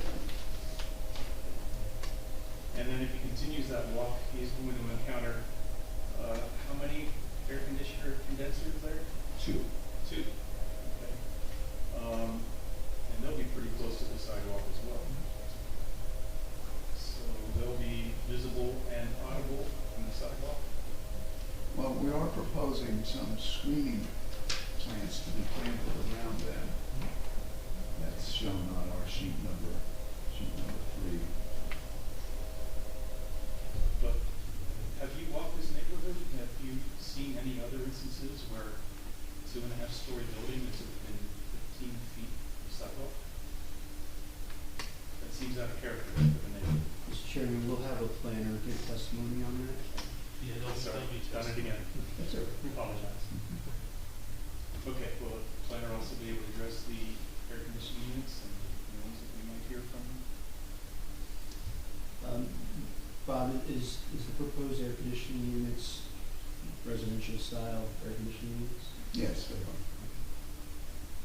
And they require no variance to allow it to set. Yeah, understood. I'm just trying to understand how the character of the neighborhood might be affected by these three. There items here. are other corner lots that have the same condition of AC and things like that. Sure. I mean, they told us there was no place they could go last time, and they came back this time. Now they found a spot where there's no variance, so. Okay, well, I understand that is a concern of the board. My concern as a neighbor is, just not having to look at these things Sure. along a very visible portion of the street. Can you describe the screening that is proposed? Yeah, so we're proposing 5, might wind up being 6 evergreen shrubs, something that it's not going to grow too awfully tall, probably max out at 5 feet high or something. Then they form a hedge blocking This the. essentially it'd be like an evergreen hedge. Much about airflow then? No. No. Okay. All right, thank you. Thank you. Sure. Anyone else in the audience? Yeah, I just have Step up a and question. check in again for questions only for Mr. Cunningham. Cynthia Ranieri, R-A-N-I-E-R-I, 211 Second Avenue. I'm just asking this, I honestly don't know, but is any of so is the basement, like the whole basement that's there now, is that being removed? The concrete of the existing basement? Everything that's man-made on that lot is going to be removed, So, subterranean and above the ground. Does that ever affect surrounding properties, the digging and the water, and does that ever affect the water table or anything on surrounding properties when that happens and we put in a new basement? Do you know that? It hasn't been my experience that it changes the water table or anything like that. And is the proposed basement larger in area than the existing basement?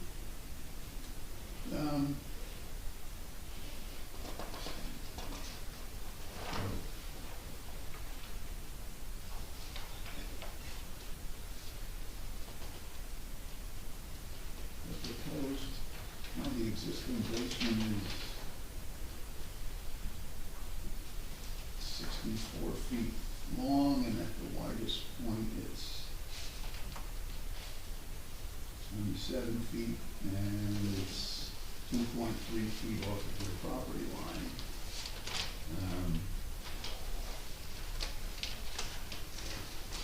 Under the present site proposal, the basement would be 54.5 feet long and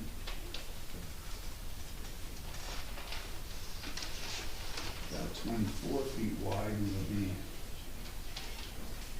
5 foot 4 inches off your property line. So, And the bottom of it will be 14 inches higher than it is now. But if I'm not getting any water in my basement right now and I have no sump pump or anything, I should not have a problem after all this construction? Will I have a problem after all this construction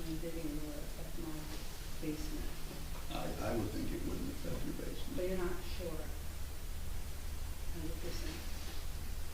Well, you can never be sure Okay. 100% about I something. mean, I'm like just that. asking because I have no It's- idea. But it's not, it's been my experience that it would not Okay, affect thank that. you, thanks.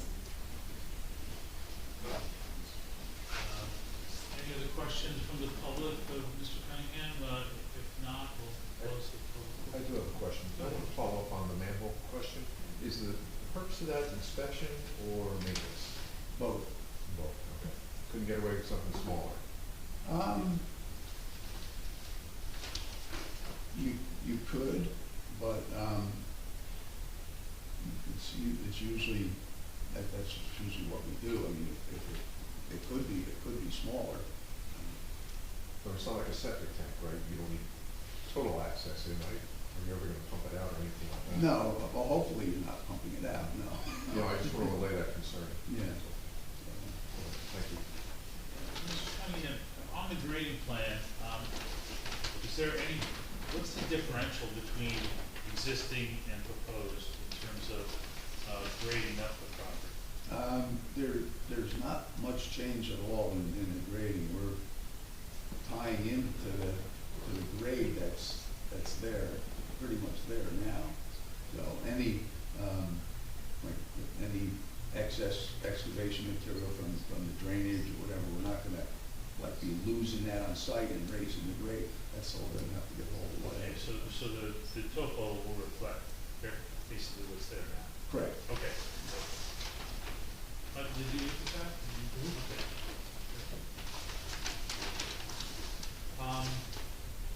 Anyone else? Mr. Sutton? Oh, I have another member. Oh, actually, I closed it already. I'm sorry. Yeah, I'm sorry. We'll have other. Next witness. Mr. Chairman, would it be okay that we take a 5-minute recess? Oh, absolutely. Thank you. Absolutely.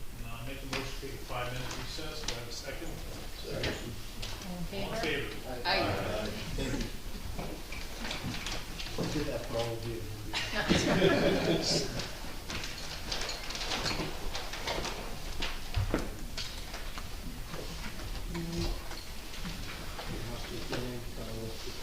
Another one, Karen.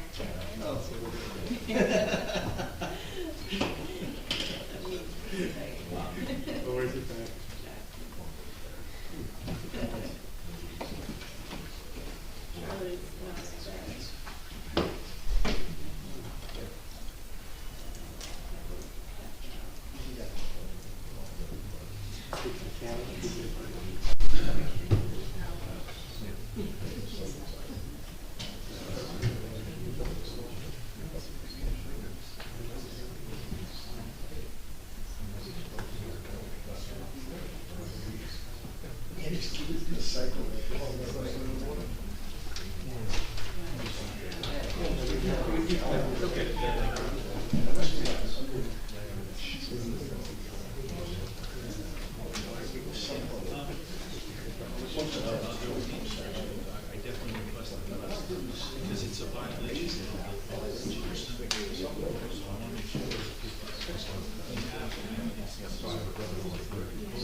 Yes, we don't want to, it'll require variance if you develop it.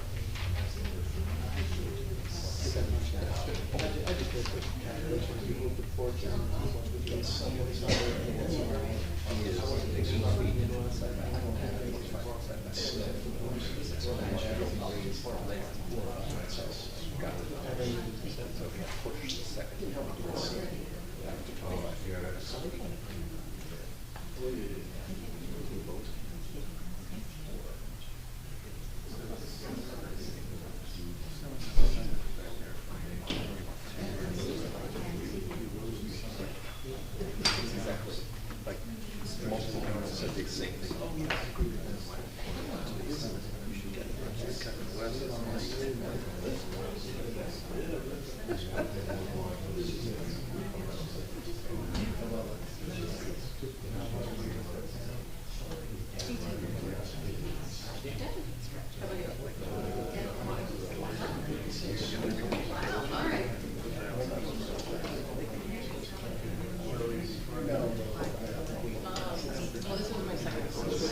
Before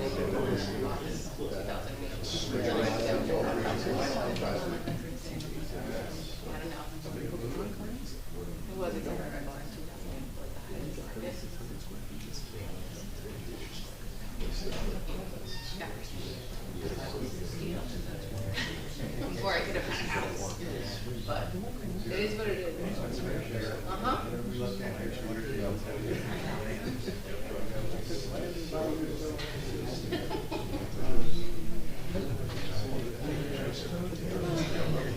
It's business on top.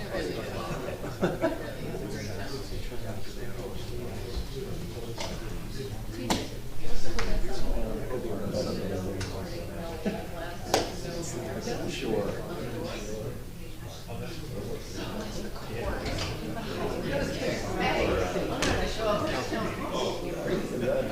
Yeah, although when it's summertime,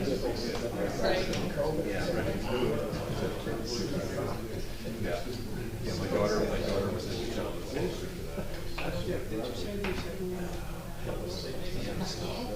I'm not gonna be here.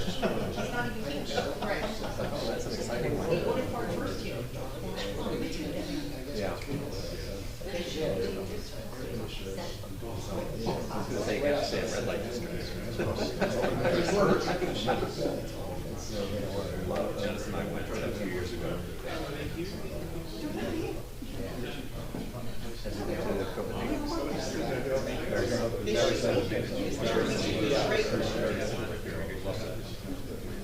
But you only need a couple of fans.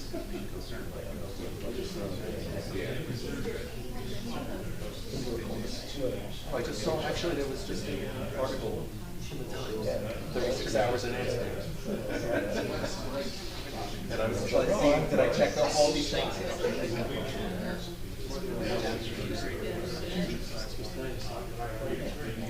I know, I think we have to walk through.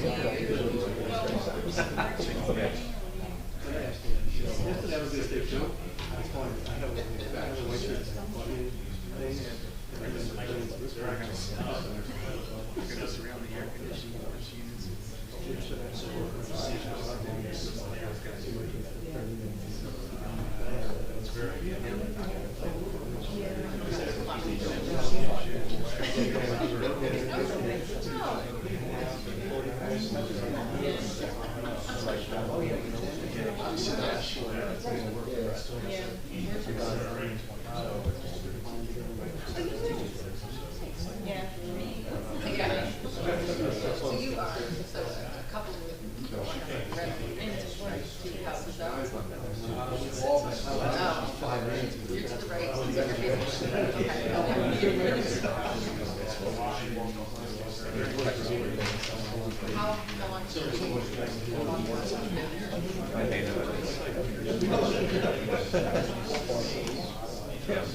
So, remind myself. Well, we have like a driver's counter, and it's less for like 1 or 2 months, and then only one person was updating the counter. But so then,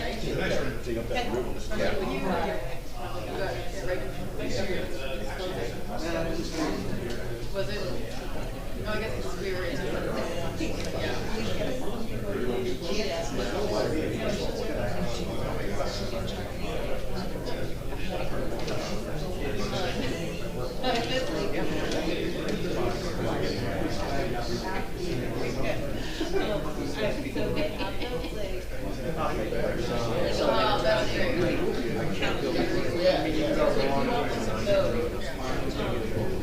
And it actually is really useful, but even so, like there's the app, you get on their phone, but because it's really important, is that like their security is so much more for cars, but you can share his work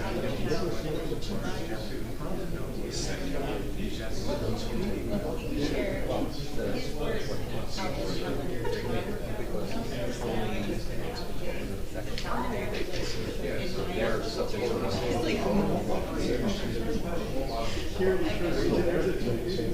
I'll get annoyed today.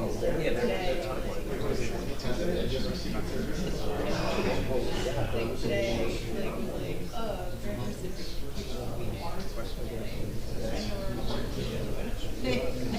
I don't care.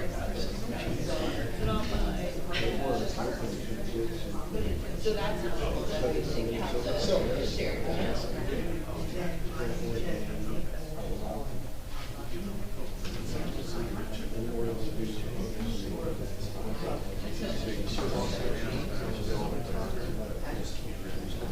Yeah.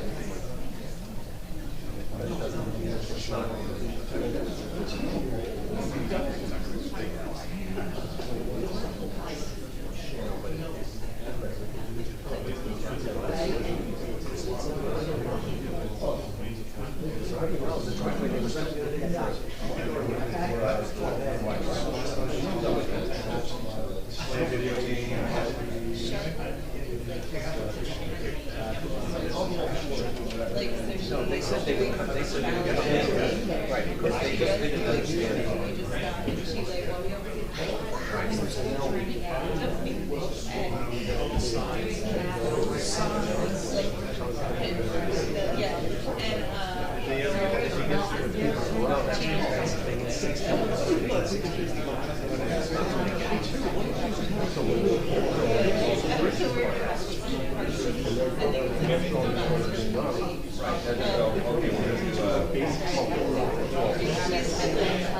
We got her keys. She's like so excited. It's like we're around the house. Keep talking about soccer. But yeah,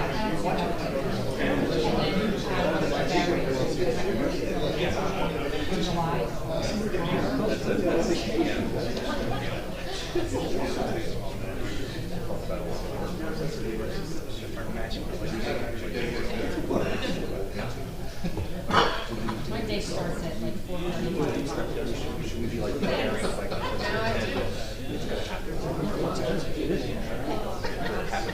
This is dinner. You get these dinner? This is dinner. Oh, that's more right.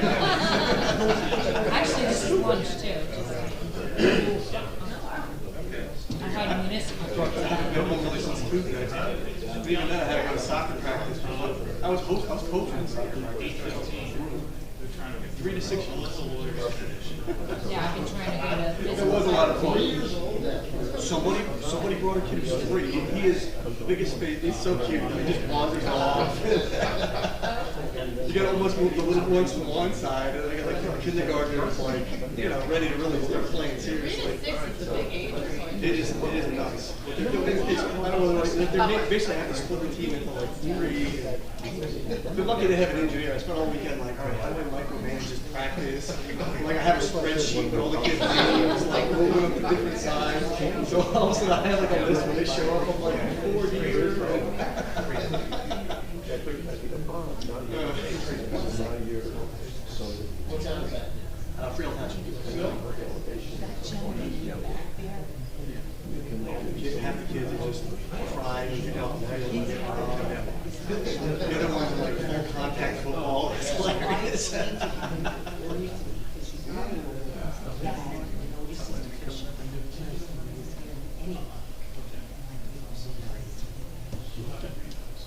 Yeah, but he doesn't have to drop his application. So we should address that and then go back to this one. Can we do that? Sure.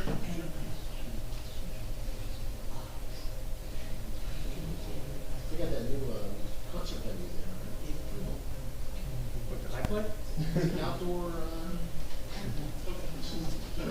well-named building. Yeah.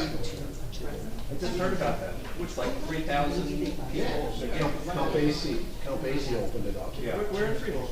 I think it's by the fairgrounds? Yeah, it's So what the if you fairgrounds just is. call that second matter. Count Basie is involved with it. My mother used to work at Cal Basie for like 10 years. American Million. Where's that? So we're back in, and I just wanted to do a little, Can I just do a roll call real quick? oh, yes. Mr. Bagley? Here. Chair Cohen? Here. Councilman Hart? Here. Ms. Mahoney? Here. Mr. Maynard? Here. Councilman Nowicki? Here. Mr. Wishbone? Here. Mr. Warnett? Here. Mr. Frederick? Here. Mr. West? Here. Thank you. Now that we're back in, I just want to make the public aware of our second application, LUB 25-09, use and bulk variances for David Christensen, Block 28, Lot 34, 324 McCabe, will not be heard tonight. Yes. And if anyone's here in that application's view, then there will be a renotice. If you're within 200 feet, will be renoticed, and they'll be coming back on another day. So that will not be heard tonight. So, Mr. Chair, if I might just make a bit of a record, please. Sure. The applicant, David Christensen, is here. Can you please come up, sir? Sure. The applicant has indicated that he has, the presenter was going to be the architect. Okay. The architect has a family emergency, and that's why he's not here, and he's not coming here. Mr. Christensen, I explained to him, and I would just like to make a brief record, that the applicant's notice is deficient, and that is why we are taking this matter off the agenda, because technically we do not, and technically and legally, we do not have jurisdiction if the notice is defective. The notice in this case should include the reference to two separate D variances. A D1 variance, because there are two structures on one lot, which is a use variance, and then a D6 variance, which is a height variance, which I believe is for the home. That's a D6 variance. So the D6 variance was not referenced, and the D1 variance, it wasn't referenced by the right number or anything, but he also didn't reference that the variance is because there are two structures on one property. That's the layman's term of what the D1 is in this case. He only said we need a D1 use variance, that kind of thing, because there's a pre-existing non-conforming use or structure. And what it is two structures on the property that are non-conforming. In addition, there was a discrepancy in the affidavit, just not actually explaining how the notices were done, which they were done by certified mail, and I knew that we had certified mail slips, but Mr. Christensen's affidavit, which was provided not with counsel, and the notice, he doesn't have counsel. He's relying upon his architect. The affidavit failed to state the manner in which the notice was given. So I thought at first he went around to all his neighbors and handed out the 200 foot list, which is perfectly acceptable. But he just didn't tell us how he did it. He did, however, send the certified mail slips, which I didn't have. So, Mr. Christensen, with all that being said, we have to cancel tonight, not because your architect isn't here, though a courtesy call would have been appreciated at some point. maybe he didn't know until He 7 was o'clock. always last minute. Right, but, I did explain to you that 2 use variances are unusual. It's the heaviest type of variance that you need relief for. And it's nice to have an architect that knows what he's doing and all that, but he's not a replacement for having a planner, and he's not a replacement for having a lawyer, especially when you come to the legal part of how do you do a notice. Right. So this notice it's deficient in other ways. I don't need to go into it because the most important thing is he didn't describe the use variances appropriately. So that being said, you will have to work out with Miss Christy Dickert, our board secretary, when you can come back and what changes you may need. You know, we're not gonna tell him, your architect, how to do a notice. Understood. Lawyers generally know how to do a notice. We're not gonna tell you you have to have a plan, but generally. I would say they need a plan. Okay, she's our board planner, Christine Bell, and look, this is a planner for the applicant before you. Planners testify about whether or not you should get a use variance. Right, Or yeah, any other variance. Just given the fact that this isn't just a bulk variance, you know, it is a D1 use variance and a D6 use variance. There are certain, you know, proofs that you need to put on the record, based on the statutory criteria. I would recommend that you hire a professional planner to do that for you. And just in general, they've issued a report, I assume you've seen it, it was shared to your experts, but there is a lot of relief that you're looking for. Yeah. And I think even seeing the applicant before you, who this is their second time coming in, you can tell, you need to have a solid presentation. All right? Thank you, sir. Thank you, Mr. Chair, I just Sure. wanted to make a record. Appreciate your patience, this was, No problem, I appreciate yours. we'll get, Thank you. it's all yours. Next witness is Barbara Allen. Ms. Allen, you swear, Ms. Allen? Oh, I'm sorry. I'm still gonna be able to. Do you swear to tell the truth, the whole truth, and nothing but the truth, so help you God? Yes, I do. What's your full name, please?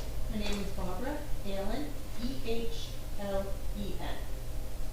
And for those who would like to learn a pronunciation, my brother has taught me that it's like pouring ale into a cup. Allen. Perfect. And your credentials, Ms. Allen? So, I'm a licensed professional planner in the state of New Jersey and an AICP. I've been with Beacon Planning since 2008 and I've worked my way up to principal. I've been accepted as a planner throughout the state of New Jersey, including Red Deck, Milltown, Long Branch. You've been here. You've been here. Recently, yeah. That's perfect. Thank you. Okay, Barbara, did you do a study for planning purposes of the subject application? Yes, can I just jump right into it? Jump right into it. So we've heard a lot of testimony this evening that it is for reconstruction of a single-family home. The existing home, pursuant to the local tax records, let me see, dates to about 1954. The lot is undersized and it is irregular. The existing home, the applicants did look to construct above an addition, but unfortunately the foundations are not capable of supporting an upper floor addition. So the applicant did look at bringing in a building that would maintain the existing footprint and would be able to go up to the permitted height within the district. But instead, because of the foundations, they are seeking to reconstruct, and that gives them the opportunity to bring in some more setbacks. I understand there are questions regarding the setbacks along Central and Second Avenue, with respect to the setbacks to the eastern and southern property lines. It's an interesting conversation because we've been talking about how the rear setback should be from the southern property line. So when you're looking at the property from Central Avenue, that to the right of the property, that is your rear yard. But actually, per your definition, that's a side yard. Because the house is oriented towards Central Avenue. And so that side of the property is actually considered the side yard and would be permitted a 5-foot setback. So if we looked at it. The current side to the south. Be the current side to the south. So per your definition, I'm sorry, I pulled it up on my phone. I agree with her, Okay, because the okay. front of the house is on Central. So when we were saying they need a 25-foot setback, So they would need a 25-foot, so the way the ordinance is written and the way the lot is laid out, I think this is a unique circumstance because, the front door is not, the front door is on the long side of the Right. lot, not the short side. So technically, based on the way the ordinance is written, the front door is on Central, so the rear yard is the lot line behind that. The side yard is the lot line on Central. So the lot, that is not the variance. The variance would be actually to the 25 feet to the eastern line. Can I use the mouse? Go for it. So this setback of 5 feet would actually be permitted. It is this setback of 5 feet that is actually supposed to be the rear yard, which would require a 25-foot setback.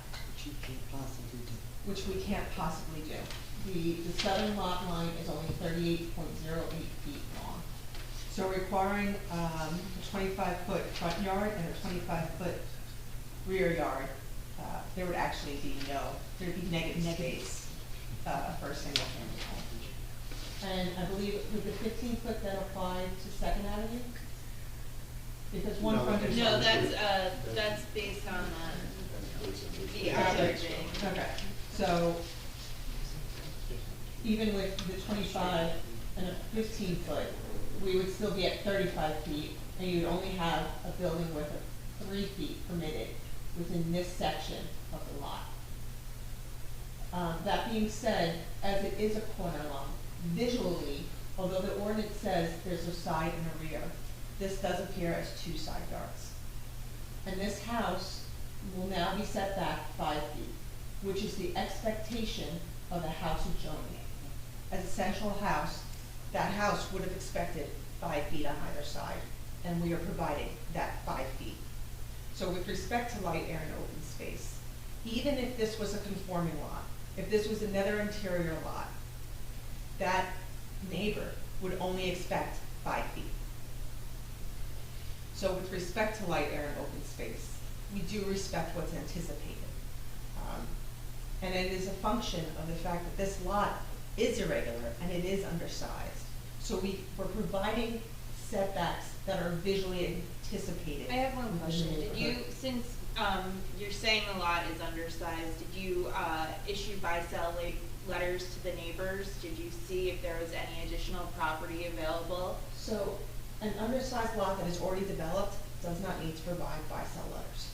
Right, but you're starting from scratch, and you can certainly provide, a testimony for variances, but the undersized nature of this lot that you're developing from scratch can't be a hardship if you didn't see if there's more land available. I believe actually that the buy-sell only, even if you're rebuilding, it only applies if it was vacant land to start with. Those are what's being referred to are the Dallmeyer, is the Dallmeyer case. And the Dallmeyer case applies to isolated undersized lots, of which this is not. This is a developed lot. We're proposing to demolish and reconstruct. But even if we were to look at this through a Dallmeyer lens, we can see clearly and plainly there's no excess land that exists that would help us bring this lot into conformity. And that much is plain, although it's not required here because this is not an isolated undersized lot. They were meant for lots that, a lot of lots, I've heard it, that lots in Monmouth County such were sold in newspapers, That's like true. 25 by. Berkeley, I live in Berkeley Township in Ocean County, and that's exactly what they did. And so what happened with, like, if there were several lots, maybe some would buy 3, another would buy 4, and then you'd have a middle lot that was isolated and vacant. And so that was a lot of where that came from. So with respect to setbacks, as I noted, that's visually what is anticipated. With respect to parking, there is a carport on site. it is 8 feet wide. So even if you could get a car in there, you can't get out of the car. So it's not effectively a parking spot. So the applicant, yes, is technically providing one parking spot, but it's an improvement over where there is 0 parking currently on site. And with respect to the driveway, yes, we do not provide the full length of the driveway. But again, the rear, that part of the property is only 38 feet deep. A standard parking stall is 18 feet deep, and a driveway, they typically require 20. So you can't get 2 fully stacked parking stalls on that portion of the lot. So, the applicant is proposing 1 full parking within the garage, and I do know that yes, on site the driveway is deficient in depth. However, if we continued on, and yes, gone over a little bit onto the public property, but outside of the sidewalk, it's about 19 feet. Again, an average parking stall is 18 feet deep. So the proposed configuration is an improvement over existing conditions. I believe, and that leaves us, I believe our main question now is about the setback along Second Avenue and the building coverage. So Second Avenue, the applicant is stipulating that they would pull the.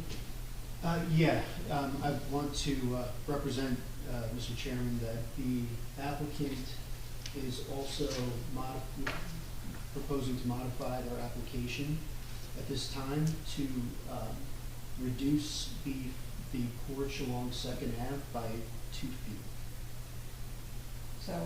So we are pulling in that porch. What's important is the home itself meets the setback. The wall itself meets the setback. And so what we're talking about are the front porches, which do not present the same visual intrusion as a wall. And it's also providing, frankly, it's providing outdoor space. Yes, the lot is undersized, so the applicants are looking for places where they can sit out and enjoy. And so it softens not only the look of the home, but it provides a place for them to sit outside and meet their neighbors. Like, the one thing that I wish my home had was a front porch, so that I could sit out front. And it's one of the things that you have promoted within your ordinances, because you allow it to intrude further into the front yard. Because, if it's open, it doesn't count. So these are characteristics that you are looking for in a home. With respect to building coverage, I would concur actually with the architect. The lot is narrow, so we have to make a longer home to actually fit the living space. We are looking for a home that will serve this family and how they want to be here for the long term and how they want this to be their retirement home. But we're also looking forward to the functionality going forward. People work from home, so yes, that first floor right now is a den. A lot of residents are doing work from home ever since COVID. They are looking for those spaces that can accommodate growing needs, or if this family, they are having their kids come and their grandkids come. But in the future, a family might want to be able to have a room for them, their kids, and a guest room. So it's not necessarily just this applicant and this home style. It's about reinvesting in the community's housing stock in a manner that makes it attractive, not for now, but also into the future. With respect to your master plan and ordinances, you are looking to reinvest in the character and single-family nature. Yes, the homes adjoining this property are single-story, but that's no guarantee that they're going to stay single-story. There is a transition within this neighborhood and within the community to 2.5-story homes. And so isolating this down to a single story will actually make it the outlier going forward, or penalizing it for the height when homes to either side may be able to meet those, may be able to go up to a second story and keep their foundations. And so they will be now the ones that are tall and close to the property line. So it is a transition within the community from these one-story up to 2.5. And it is happening along this neighborhood, along this block, and within the community as a whole. So this is a reinvestment. With respect to municipal land use, it does promote a desirable visual environment. It is a reinvestment in the neighborhood, in the home itself. The home dates to the 1950s. The shape of the home now, if I can,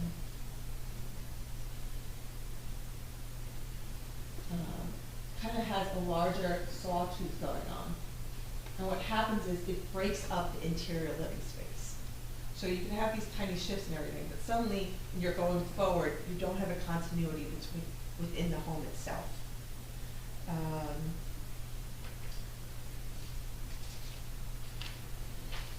It also, it's a reinvestment in the existing property, and it is taking into account these constraints. But it's asking that you provide for a home that, again, is not just for this family, but going forward, how is the home going to be used? And even with, we're talking about outdoor space, there is limited area on this property. So these porches and this configuration do allow for the outdoor enjoyment of this neighborhood and this area.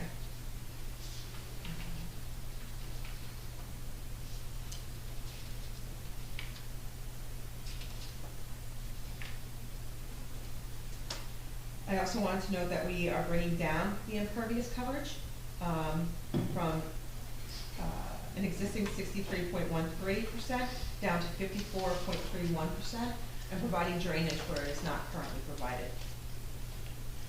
We are increasing actually the setback along 2nd Avenue, where 15 feet, I believe, is currently provided, and we are actually increasing that to 17.8 feet.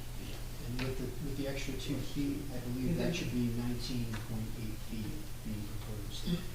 So it is an improvement over existing conditions. And again, this is, what? Does that change the impervious coverage by moving It should reduce the building coverage. I think Mike said based on his calculations, it 2 was feet, about about 1%. 1.1. And it'll increase that setback. And again, that is the setback to the porches, not to the home itself. The home itself is compliant. So the least visually intrusive is what is in the setback area. So I just want to get this straight. On 2nd Avenue now, the porch is now going to be 15.80 instead of 17.2. 19. No, it'll be 19.8 instead of 7. Yeah, we're reducing it by 2 feet. So we're giving you more setback over Yeah. there. And so 19.80 when you should supply 21.88. Correct. Correct. Okay. Correct. But the original, the current configuration only has a 15.2 foot setback. So with respect to. That's on 2nd, right? Correct. Let me just restate that. The required with the averaging plan is 28.88. 21. 21, I wrote 21.88 from the building front to No, from the porch. porch to the From property line. And now it's going to be 19.8. Correct. And what is the building coverage going to be? Did you calculate that? I did not. Subtract 1.1% from So it'll be 40. 40.7 or something very close to that. Something extremely close to that. So you reduced it slightly. So with respect to substantial detriment, I know with the single family home, it's not creating additional noise, it's not creating additional trash, it's not creating additional traffic above what is anticipated within this district. We're managing stormwater on site, and with respect to the size of the home, as I said, we're meeting the setbacks that are envisioned, that those neighbors would anticipate naturally from a home on this lot. Are there questions that I may answer? And I believe that would be yes.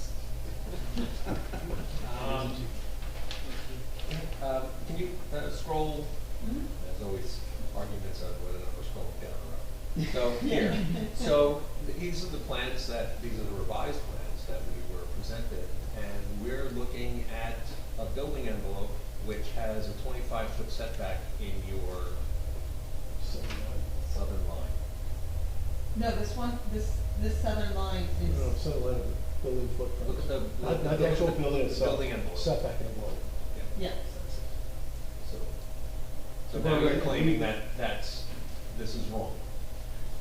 Yeah, so your Okay. plan has the 25 feet right there. Your plan has the Do you 25 know, where is the front door on the existing? Central. Yeah, it's along Central. And as a condition of any approval we might receive, we'll agree to revise the building envelope as shown there, to provide the correct building envelope based on the side yard setback where it should be. So with that, if the setback from, you have a very, convincing argument regarding the interpretation of the lot. But along Central, you're still not achieving that setback of the 15 feet. Because the rear yard would have to be 25, so your front. No, not the rear, the front. Why not meet the 15 foot along the entire length then? So we do step back when we can to improve that. There's, and But- points, it's only points of the building that are within it. It's not as though it's the entire length of the building. So we step back so that we meet it in certain places. It's just at the points. So you're saying on that, so I think it was about 15 feet of that front there that was inside the setback.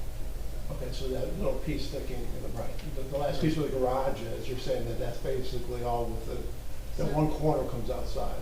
Yeah, so we meet all along here.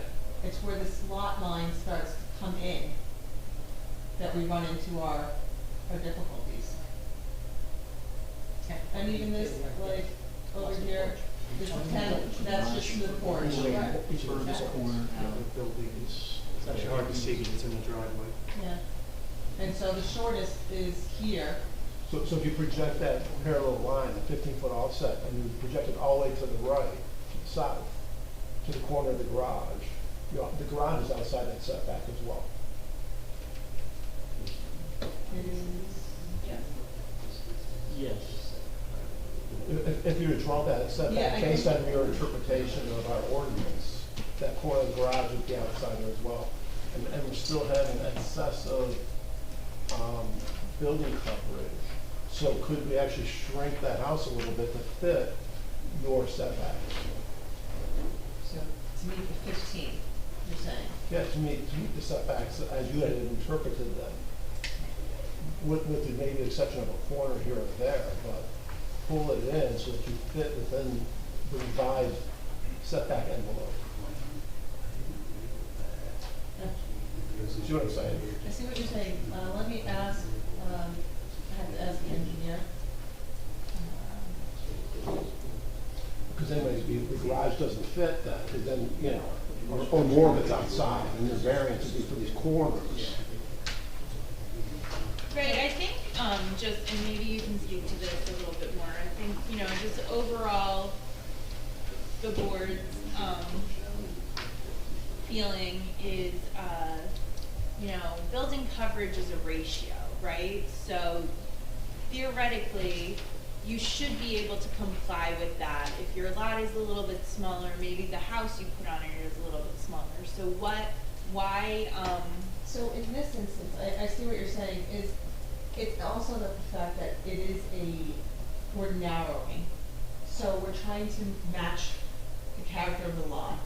And by making the house a little bit more narrow, we're going a little bit wider to provide that kind of living space, that frankly a more modern home is providing. I have a number of questions, Ms. Allen. When you said that originally they looked to add an upper floor to the property, but if they did it on that foundation, that would still require variances. It would. However, I have found, in looking at some of the history of the community, they've looked more favorably upon homes that are just trying to renovate and build up, instead of having to,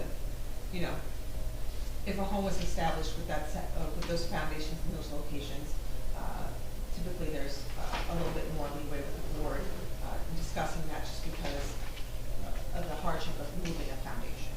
And the neighbors, wouldn't the neighbors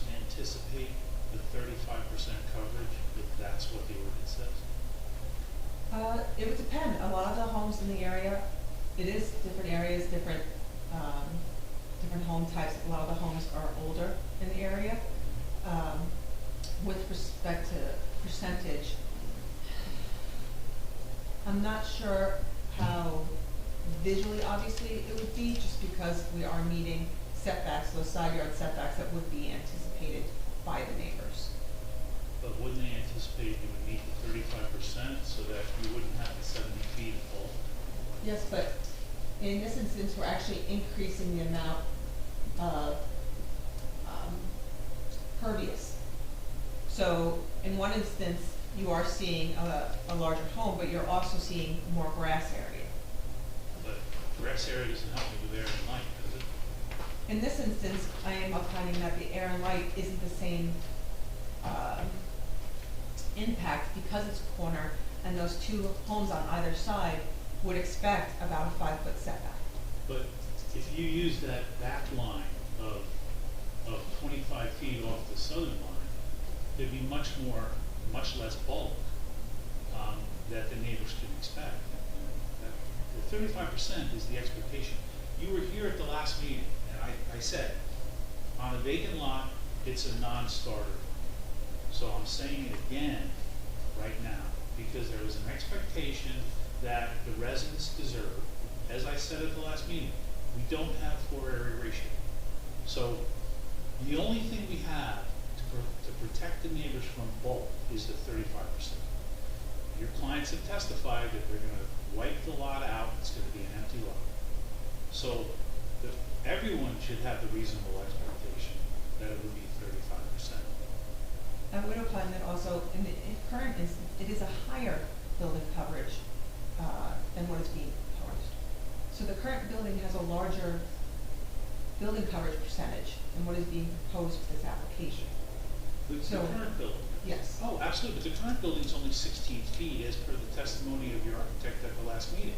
So there's a lot different in terms of the air and light. But if you were able to go up on that foundation, you would presumably be given, you presumably would retain the existing building lot coverage. Well, that's an assumption, because many times the architects will come in 2 feet with a little short roof, and the new addition will meet the 5 feet. That happens many times in this building. So, but we're still talking about the same building coverage on the lot. Well, yes, you're right, because we don't have floor area ratio. And so the existing... You're absolutely right. But in this instance, we have building coverage. And in this instance, the existing And we should home... meet the building coverage. In this instance, we have an existing home that has a larger building coverage, and we're actually an improvement over that. Okay, and you said there was an improvement in terms of parking, right? That was your testimony? Okay, but there were 3, it's been testified, there's 3 bedrooms here. Now there's gonna be 5. So now we're improving the parking, is that what you're saying? Yes, because there's currently 0 parking on site that meets standards. Okay, so if it was a 3-bedroom house and you got 1, I would agree with you. But as a 5-bedroom house, having 1, I don't agree with you. And what I also additionally testified to was the fact that the driveway, when we consider before the sidewalk, is actually 19 feet. Yes, that intrudes a little bit onto the municipal, but that is 1 foot longer than a standard parking space. So I'm not saying they may have the proper car that they could use it. I'm not saying that they have. But, you know, a 5-bedroom house has a different parking capacity, especially in the state. So if we were considering that, it would be 2 parking spaces if we were allowed to look at the driveway that way, which would actually meet your ordinance standard. Yeah, and the other thing is that if you didn't build the garage and you met that 25-foot line, you could park 2, possibly 3 cars. But then you'd be triggering a variance for driveway width and curb cut, most likely. Sure, and that would be a positive benefit for parking in that neighborhood. I wouldn't disagree with you, but it shouldn't affect your impervious coverage because you're already under it. It'll actually improve your impervious coverage if you remove that part of the house, which is where the bulk is. Again, I'm not really understanding what you're saying, because I've heard the hardship. There's no hardship in the 35%. It can be met. It's not a hardship for you to go to 42. there's no benefit to the community for you to go to 42. The benefit is only to the applicant, not to the neighbors, not to anyone else. The benefit is into the reinvestment into the community's housing stock. This house is from 1954. It is not well laid out, and it is not certain, so they're seeking to reinvest. When you reinvest in a home, you're also looking for the future of it. And so, is another family gonna come in and want 3 bedrooms, on this property? No, you're looking to have a home where a family can establish and have 2, 3 children, and someone come visit. And that's what the layout is. But I see where, you know, the unusual shape, and I've said already tonight, you're entitled to some relief, okay? But reinvestment doesn't qualify you for relief.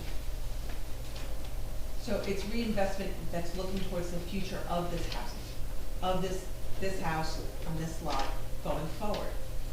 So is someone in the future gonna come, or is this house gonna be less desirable because it can't accommodate what is sought in the market? But that's benefiting the applicant. Right. And No, we it's can't, a- the board can't use economics as. I don't disagree. What I am saying is that you are seeking to reinvest in your housing stock. And part of that is making sure that it meets the needs of residents and future residents. And so the house being proposed is in that configuration. But is a modern house now 5 bedrooms, 5 baths, is that what is considered a modern home? I mean, I think that's one of the points you're making, that a modern home has to have, 5 bedrooms, 5 baths, and therefore you're going over your building coverage in order to accomplish that on this lot. What I am also saying is that it's 4 bedrooms. The first one, yes, can be converted to a bedroom, but it's meant as more of a den or an office, which is a current need, that is sought. There's also a lounge on the second floor, correct? There is. Could a conforming home be built on this lot, or in terms of building coverage, that would reinvest in the community and meet the, the modern needs? Well, I'm not sure if our architect testified about this or not, but I know that we've talked about it, and we could probably provide some supplemental architectural testimony about that. But it was determined that meeting the 35% meant losing a vital facility that serves the house, even losing the entire porch on Second Ave doesn't get us there. Losing the garage by itself doesn't get us there. It gets us a little closer, but it doesn't get us there. And in the process of losing the garage, you also lose 2 bedrooms. So, it's just not a house that would be built to be able to, on this lot, to be able to. Well, let's bring him up again and have this conversation. Sure. Because, Yeah, I've gotten into the habit of testifying as an architect. Yeah. And I don't need to. Yeah. I don't need to. I have a question for the planner, Please. before we switch chairs here. According to your testimony, any corner lot should be allowed to have both interior lines be only 5 feet. And no 25-foot setback.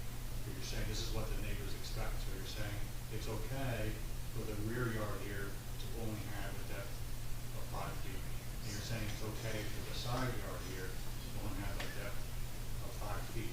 So why does the town have ordinances that say one of those, the rear yard, has to be 25 feet? Based on what you're saying, every corner lot in town should be allowed to be built right up to 5 feet on the backyard and the side yard.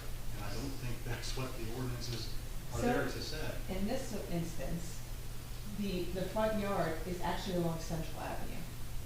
And so the rear yard is the eastern property line. So if you were to abide by it, you would only have a 3-foot wide building. No, I get that. But what you're saying is any house that's on a corner lot then should have that. It might be that the house is oriented the other way, and then it would have to provide that 25-foot, because it would be. But even if you consider this house oriented the other way, then they need the 25 feet on this side. So by our ordinances, one of those, and it's defined as a rear yard, needs to be 25 feet. And it would be the eastern, but that presents a hardship. Yeah, not every corner lot is undersized. But who chooses the orientation? Your ordinance, The ordinance chooses the orientation. yes. The ordinance chooses which is the front yard facing the front door. And so, yes, the front door is along But Central. could the architect have put the front door facing the other street? But the existing home is oriented the same way. The front door is along Central. But the orientation can't change.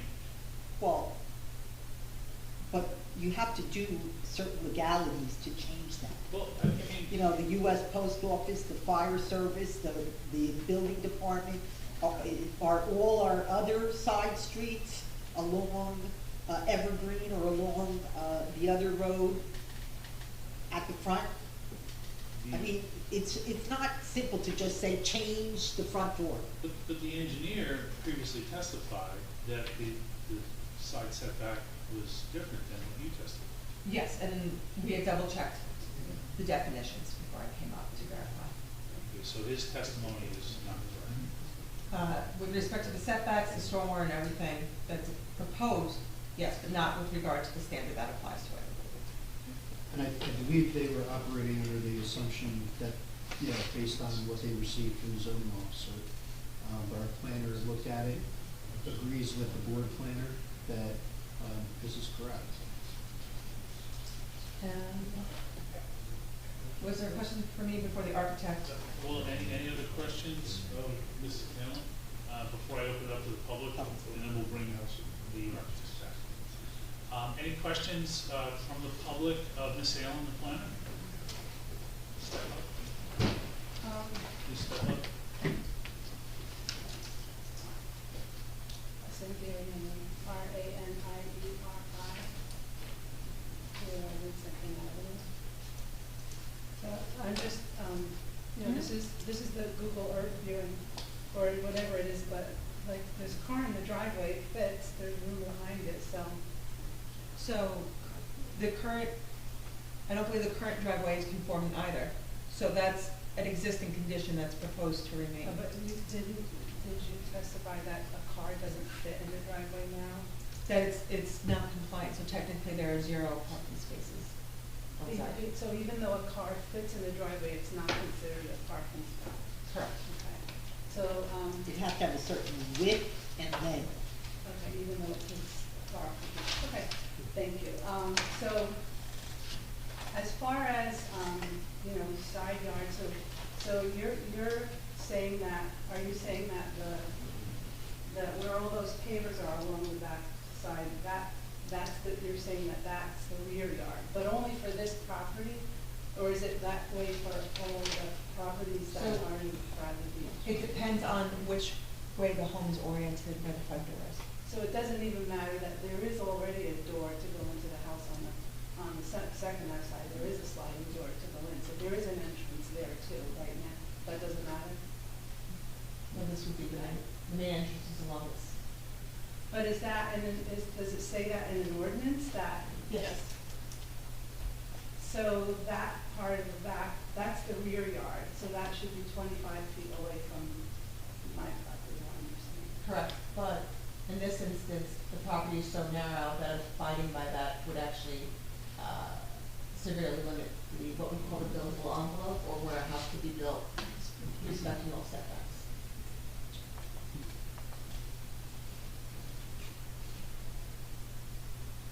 So was this all in the architectural plans and everything that we received? Like, because I was always under the impression that the rear yard on this was there. I've been there since 2003. This is my retirement home. So this building along my property line will affect my retirement home. I'm retired. I don't have plans to make my house 4,000 square feet. So you're saying that that's not going to affect my retirement home, that building? What I'm saying is that the 5-foot setback that's proposed here, if this were considered a side yard, would meet what the expectation would be for. Would be 5 feet. So, for example, the property on the other side of your property could build 5 feet off your property line.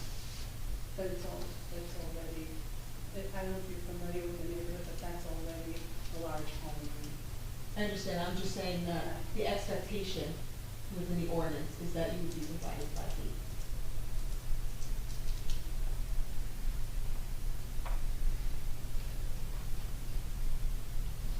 No, you just said the expectation would be The- 25 feet. No. No, what I'm saying is that visually it looks like if this were both interior lots, her expectation would be 5 feet. Right. Are you aware of the development where the church was torn down on the Ring Avenue and lots were made? No. Because that corner property was not used with this setback that she's talking about. The corner lot there was developed with the 25. So this is just the first time I'm hearing of this. So you're saying that that's not going to affect the quality and the value of my home, because you're saying that. So because if there's a large house next to my house, it's not going to devalue my house because I'm losing privacy and light and air. So in this instance, concerns regarding economics and are not. But you brought that up. You're the one who brought that up. I said it was a reinvestment for future. I didn't say it was a home value. So is this reinvestment affecting my investment? So that is outside the scope of this. But you're the one who brought it up. It's questions only. Okay. Well, that's what I said. Is this going? It was a question. Mr. Chair, the question has been asked Okay, of the thank you, witness, thank and you. she answered she doesn't All right, have. thanks. I have a few more questions. Now, the architect had testified that there are 3 issues: the undersized lot, the irregular lot, and the corner lot. Okay? So, when it goes to the undersized lot, it's undersized by 294 square feet. That is 0.6%. You really relying on that as being Well, undersized? it has to be taken in context with the fact that it's also a corner lot and it's irregular. So it's not just that it's undersized. Now we're undersized, we're narrowing down. And we have a corner, so now we're expecting multiple frontages. So it's not just one of these factors that we're looking at, it's all 3 of them and how they've combined into impacting this lot. But you work in many towns. We are very liberal in terms of relief on corner lots, with the 15-foot setback, and then the averaging for that, are we not? There are more strict towns and there are more liberal towns on how they treat corner lots. Okay, but you are getting relief from the 25 on the second frontage, correct? We In are the ordinance. 25 from this, what do you mean, from Well, the Second Avenue? No, from Central, you're getting relief already. It's 15 15 feet. instead of 25. So Correct. we acknowledge in the ordinance that there is relief built in. And that does not anticipate a lot that narrows down to 38 feet. But it's not 38 feet for the whole run. And not only that, but if you match that rear setback of 25 feet, the impact is not as great at all. And you've created your own hardship here on the angle by not matching the rear setback on the south side of the property. And that's a choice that your client and your designer made. And again, it speaks to the character of the home and reinvesting. So And I yes, think- there is a balance. I think to add to the chair's point, you spoke about how if this was an interior lot, the neighbors would anticipate a 5-foot setback on either side. But if this was an interior lot, do you agree the neighbors would not anticipate a house that goes to 5 feet from the rear property line? They would anticipate some type of backyard beyond that 5-foot rear side yard setback. And corner lots are unique in that fact that they appear to be side yards from the adjoining roadway. There's not a visual distinction where someone like has flipped a house and a front yard's in a rear yard, you know. And so in this instance, the 5 feet is consistent. So, But I don't think that answered my question. Okay, I'm sorry, can you So your testimony was that if this was an interior lot, the neighbors on either side would anticipate a 5-foot setback. And I agree, that's the side yard setback. But if this was an interior lot, would the neighbors anticipate a house that goes all the way to 5 feet from the rear property line? I think it is unique in the fact that it is a corner lot. So even if, for example, even if we were to remove the garage, we would still extend past the adjoining property owner's home, because it is a corner lot and the house is oriented the other way. When this was designed and revised, was it done with the frame of mind that there was a 25-foot setback on the southern side and a 5-foot setback? It was done so that we could increase those side and rear to that 5 foot, and also to permit, for example, the neighbor to the south had asked that that area be open so that she could better access her rear yard. Is that really a concern? It was brought up by the neighbor, and so. Meaning that they needed to go onto the applicant's property in order to. Yes. Right. So when they looked at redesigning this property based on this interpretation as you presented here on setbacks, and that you couldn't accomplish to the eastern line a 25-foot backyard, why only a 5-foot setback? Why not a 10? Why couldn't we configure a home inside there and not ask for 20 feet of relief on variance on the rear setback? Why not 15 feet only? Why 5 feet? And have you actually explored, because you said you just determined this interpretation at the break, so perhaps there's another configuration that could accommodate a bigger setback than 5 feet from that eastern property line? Because then you're running into the front yard setback. No. The eastern side, which is the 5 foot where those pavers are. Yes. Why have this house being 25 feet wide? Make it 20 feet wide, and give us make a 10-foot setback. You're required to have a 25-foot setback. You said you couldn't do that because you'd only have a 3-foot piece of house, a very small piece of house. But why do you go to a 25-foot width house? Why not a 20-foot width house? We could recall our architect and he can go through that. So we did consider all these things, and we'd be happy to recall our architect to answer these questions. Because he designed this based on a 5-foot setback, not on this reinterpretation. It was designed with the idea in mind to maximize the setbacks that can possibly be maximized while still providing a house that can be built. And again, I'd be happy to bring him up. He could add a lot of context to it. Ms. Allen, are you aware that our ordinance allows houses to be 2.5 stories, 35% lot coverage on 40 by 100 lots? Are you aware of that? 40 by 100 lot, 35% lot coverage, 2.5 stories high. Okay. People are building them. It's an undersized lot. It's less than 5,000. But our ordinance allows you to go 2.5 stories, 35% coverage, 60%. And people are building those modern houses on lots that are undersized by 1,000 square feet. So I don't understand where the hardship is. And this lot is 294 square feet small. There's lots that are 1,000 square feet small. People seem to do it. People seem to be happy to invest. So I don't know, are they wrong or are we wrong? Or are you wrong? I mean, what is it?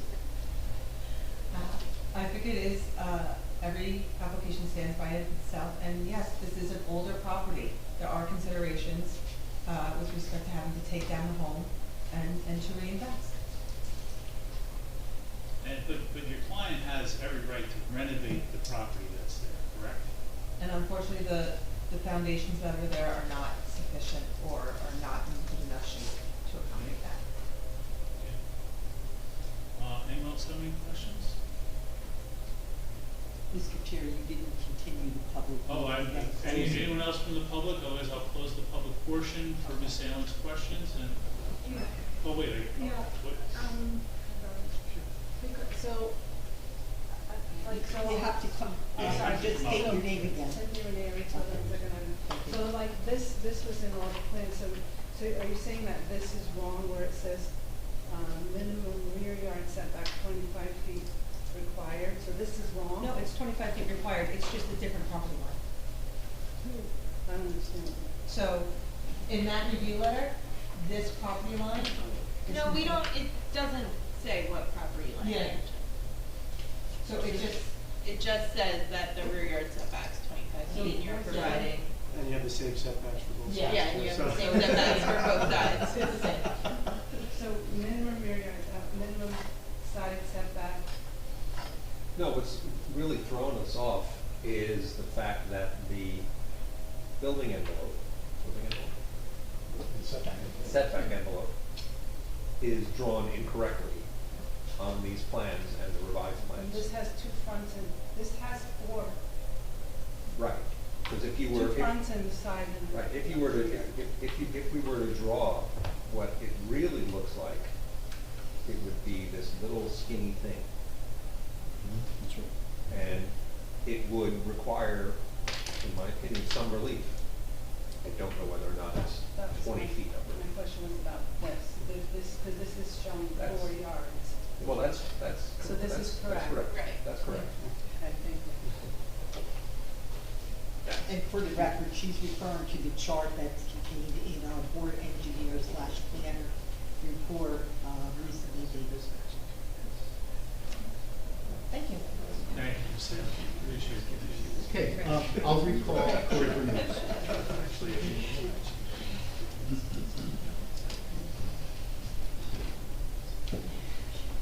Corey, you're sworn in, you're new member oath.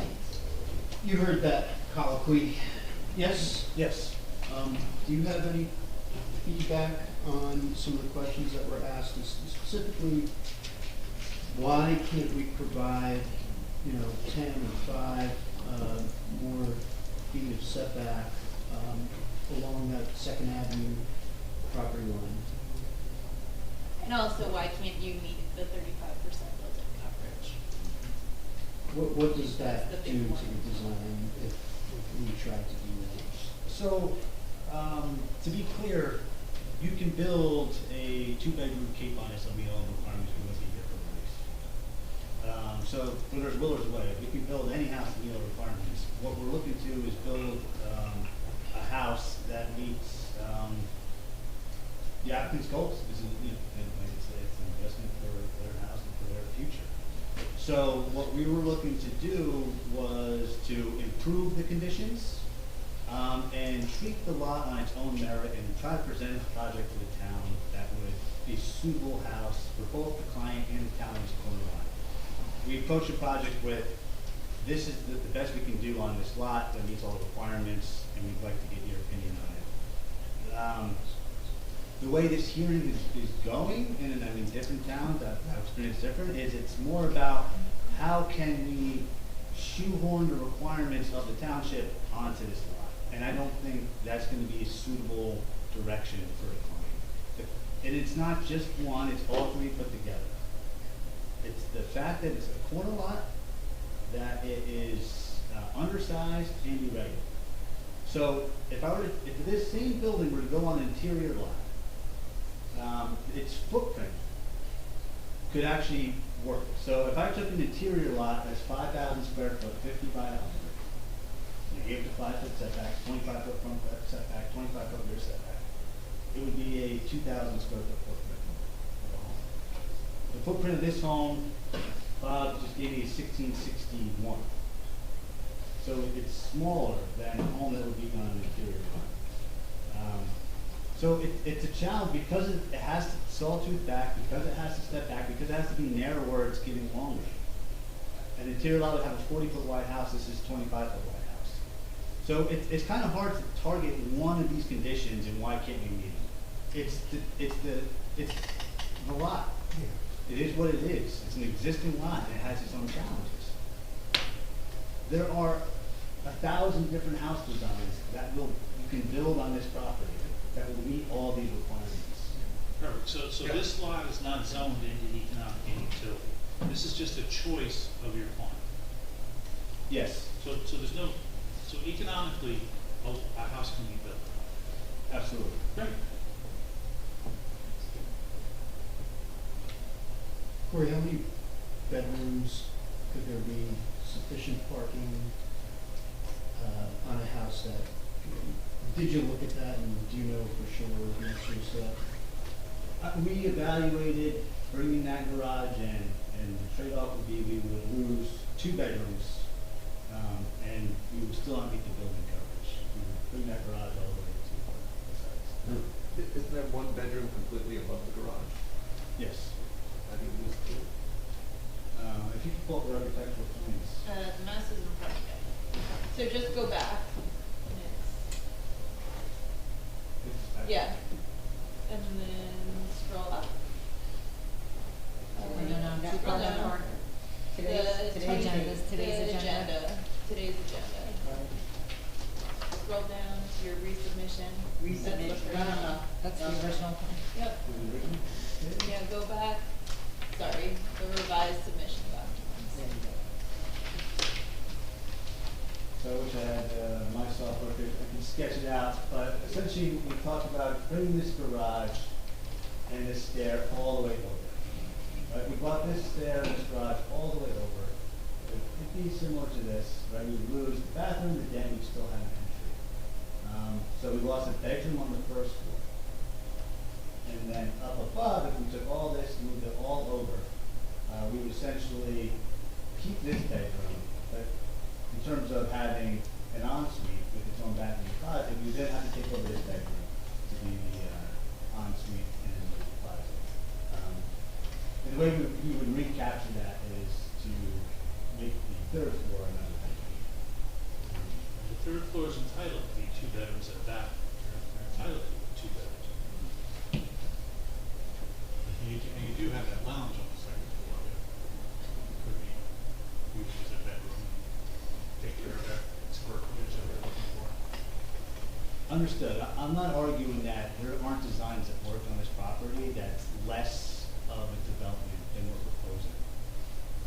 But what we're proposing is a development that we thought is in conformity with what we see in the town, going around town, what we see on other coastal towns, and what we see as the Kings being something they want to invest in retirement. So, yes, there's no argument I can make that we can't shrink this house down. We can. But the question at hand is that really an investment that my clients want? And that's a choice for your client. But I do want to say that this board, over the last 2 years, is seeing fewer and fewer applications because people are building conforming. And if they do come in, they need 1 or 2 design variances, which this board grants. But, we're not seeing 11 variances, 9 variances, 8 variances. And we have a very open schedule because people are saying, hey, listen, I'm just going to build conforming. It's easy for everyone. So, thank you for acknowledging that you can build a house. So I'd like to say something, if I may. Sure. Your floor. When this project was designed, we were trying to present something that would be a better zoning alternative than what is there.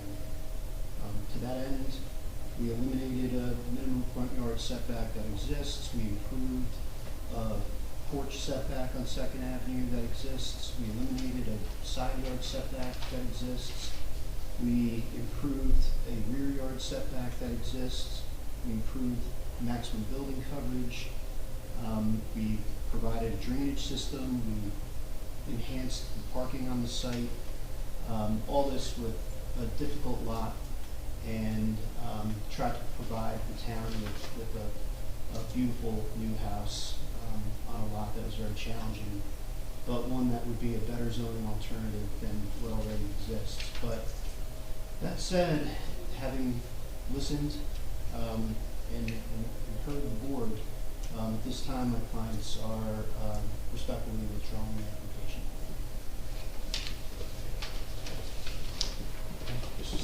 Sure.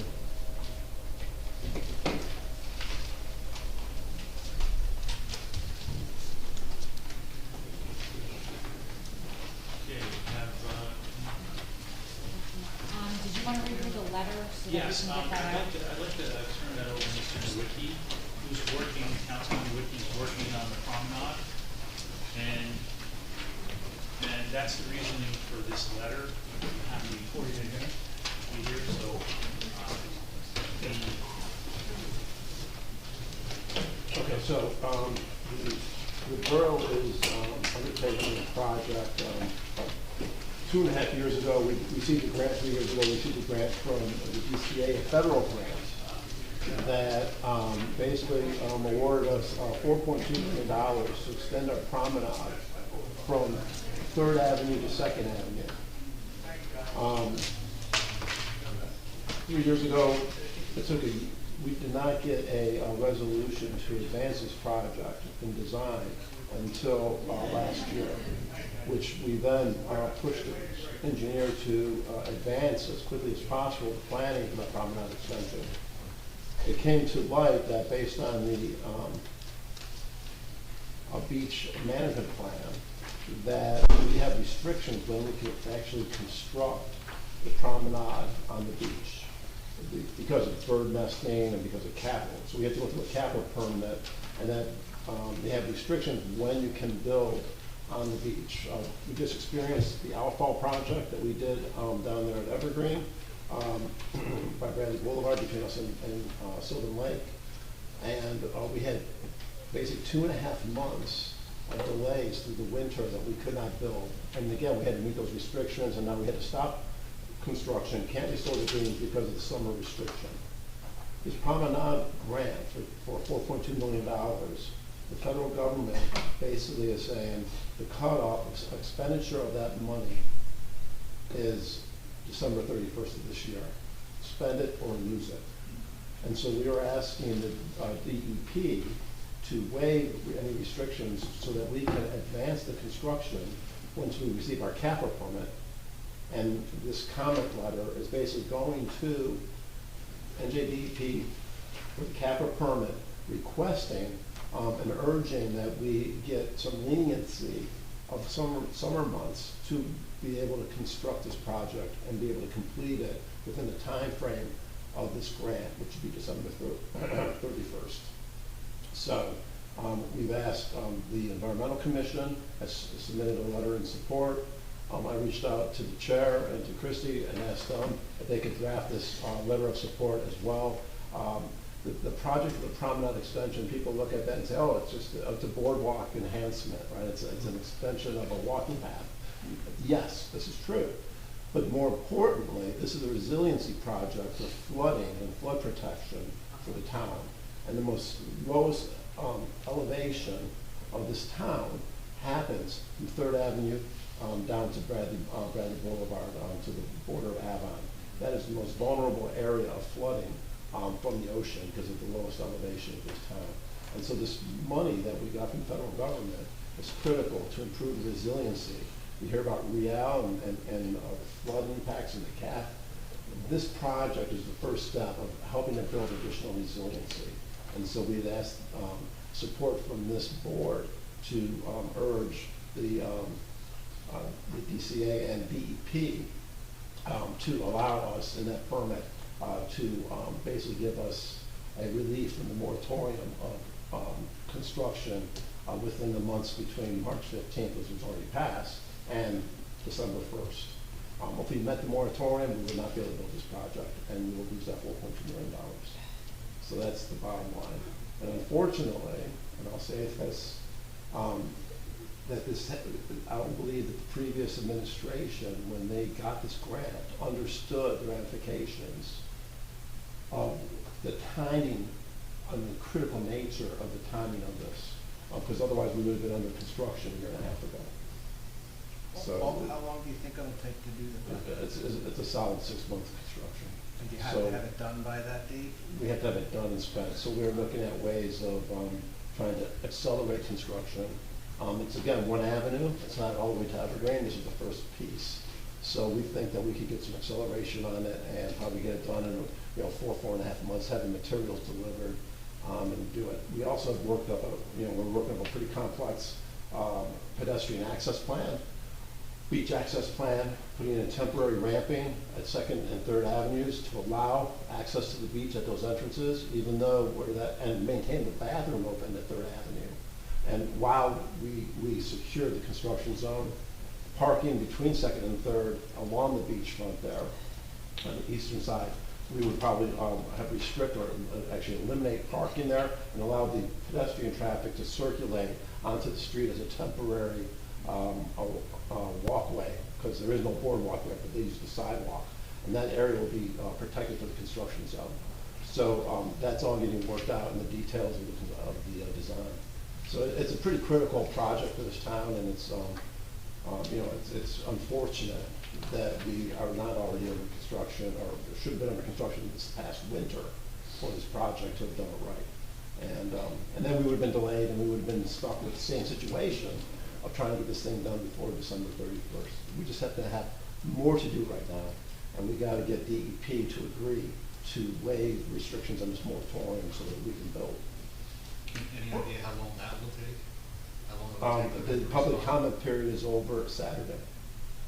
So this letter is going to get in just in time to help. The Environmental Commission sent their letter last week. Paul, would it negatively affect that vendor that's 6? No, well, they're aware of it. They were informed and they're aware of it.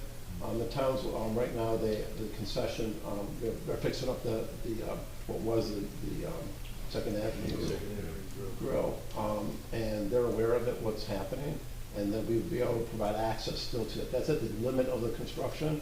So the boardwalk or the promenade actually extends up to that. So we probably would allow some access from the south to be able to get there.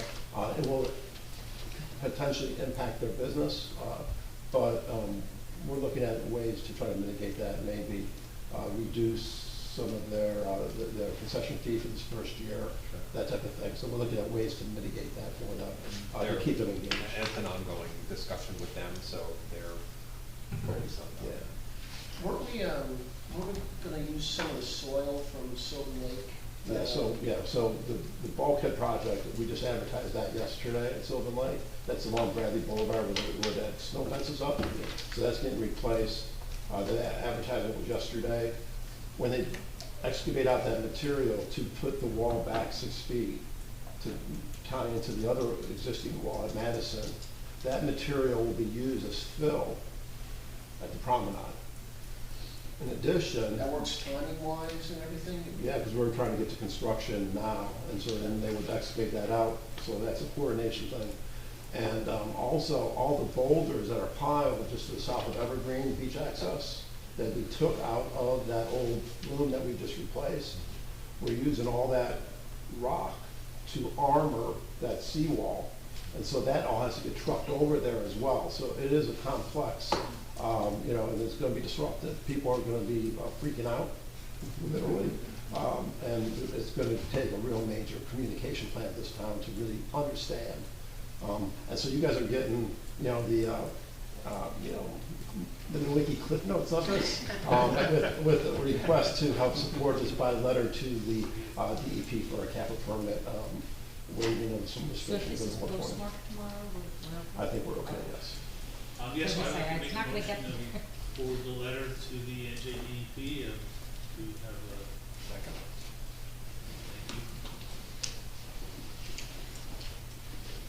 Thank you.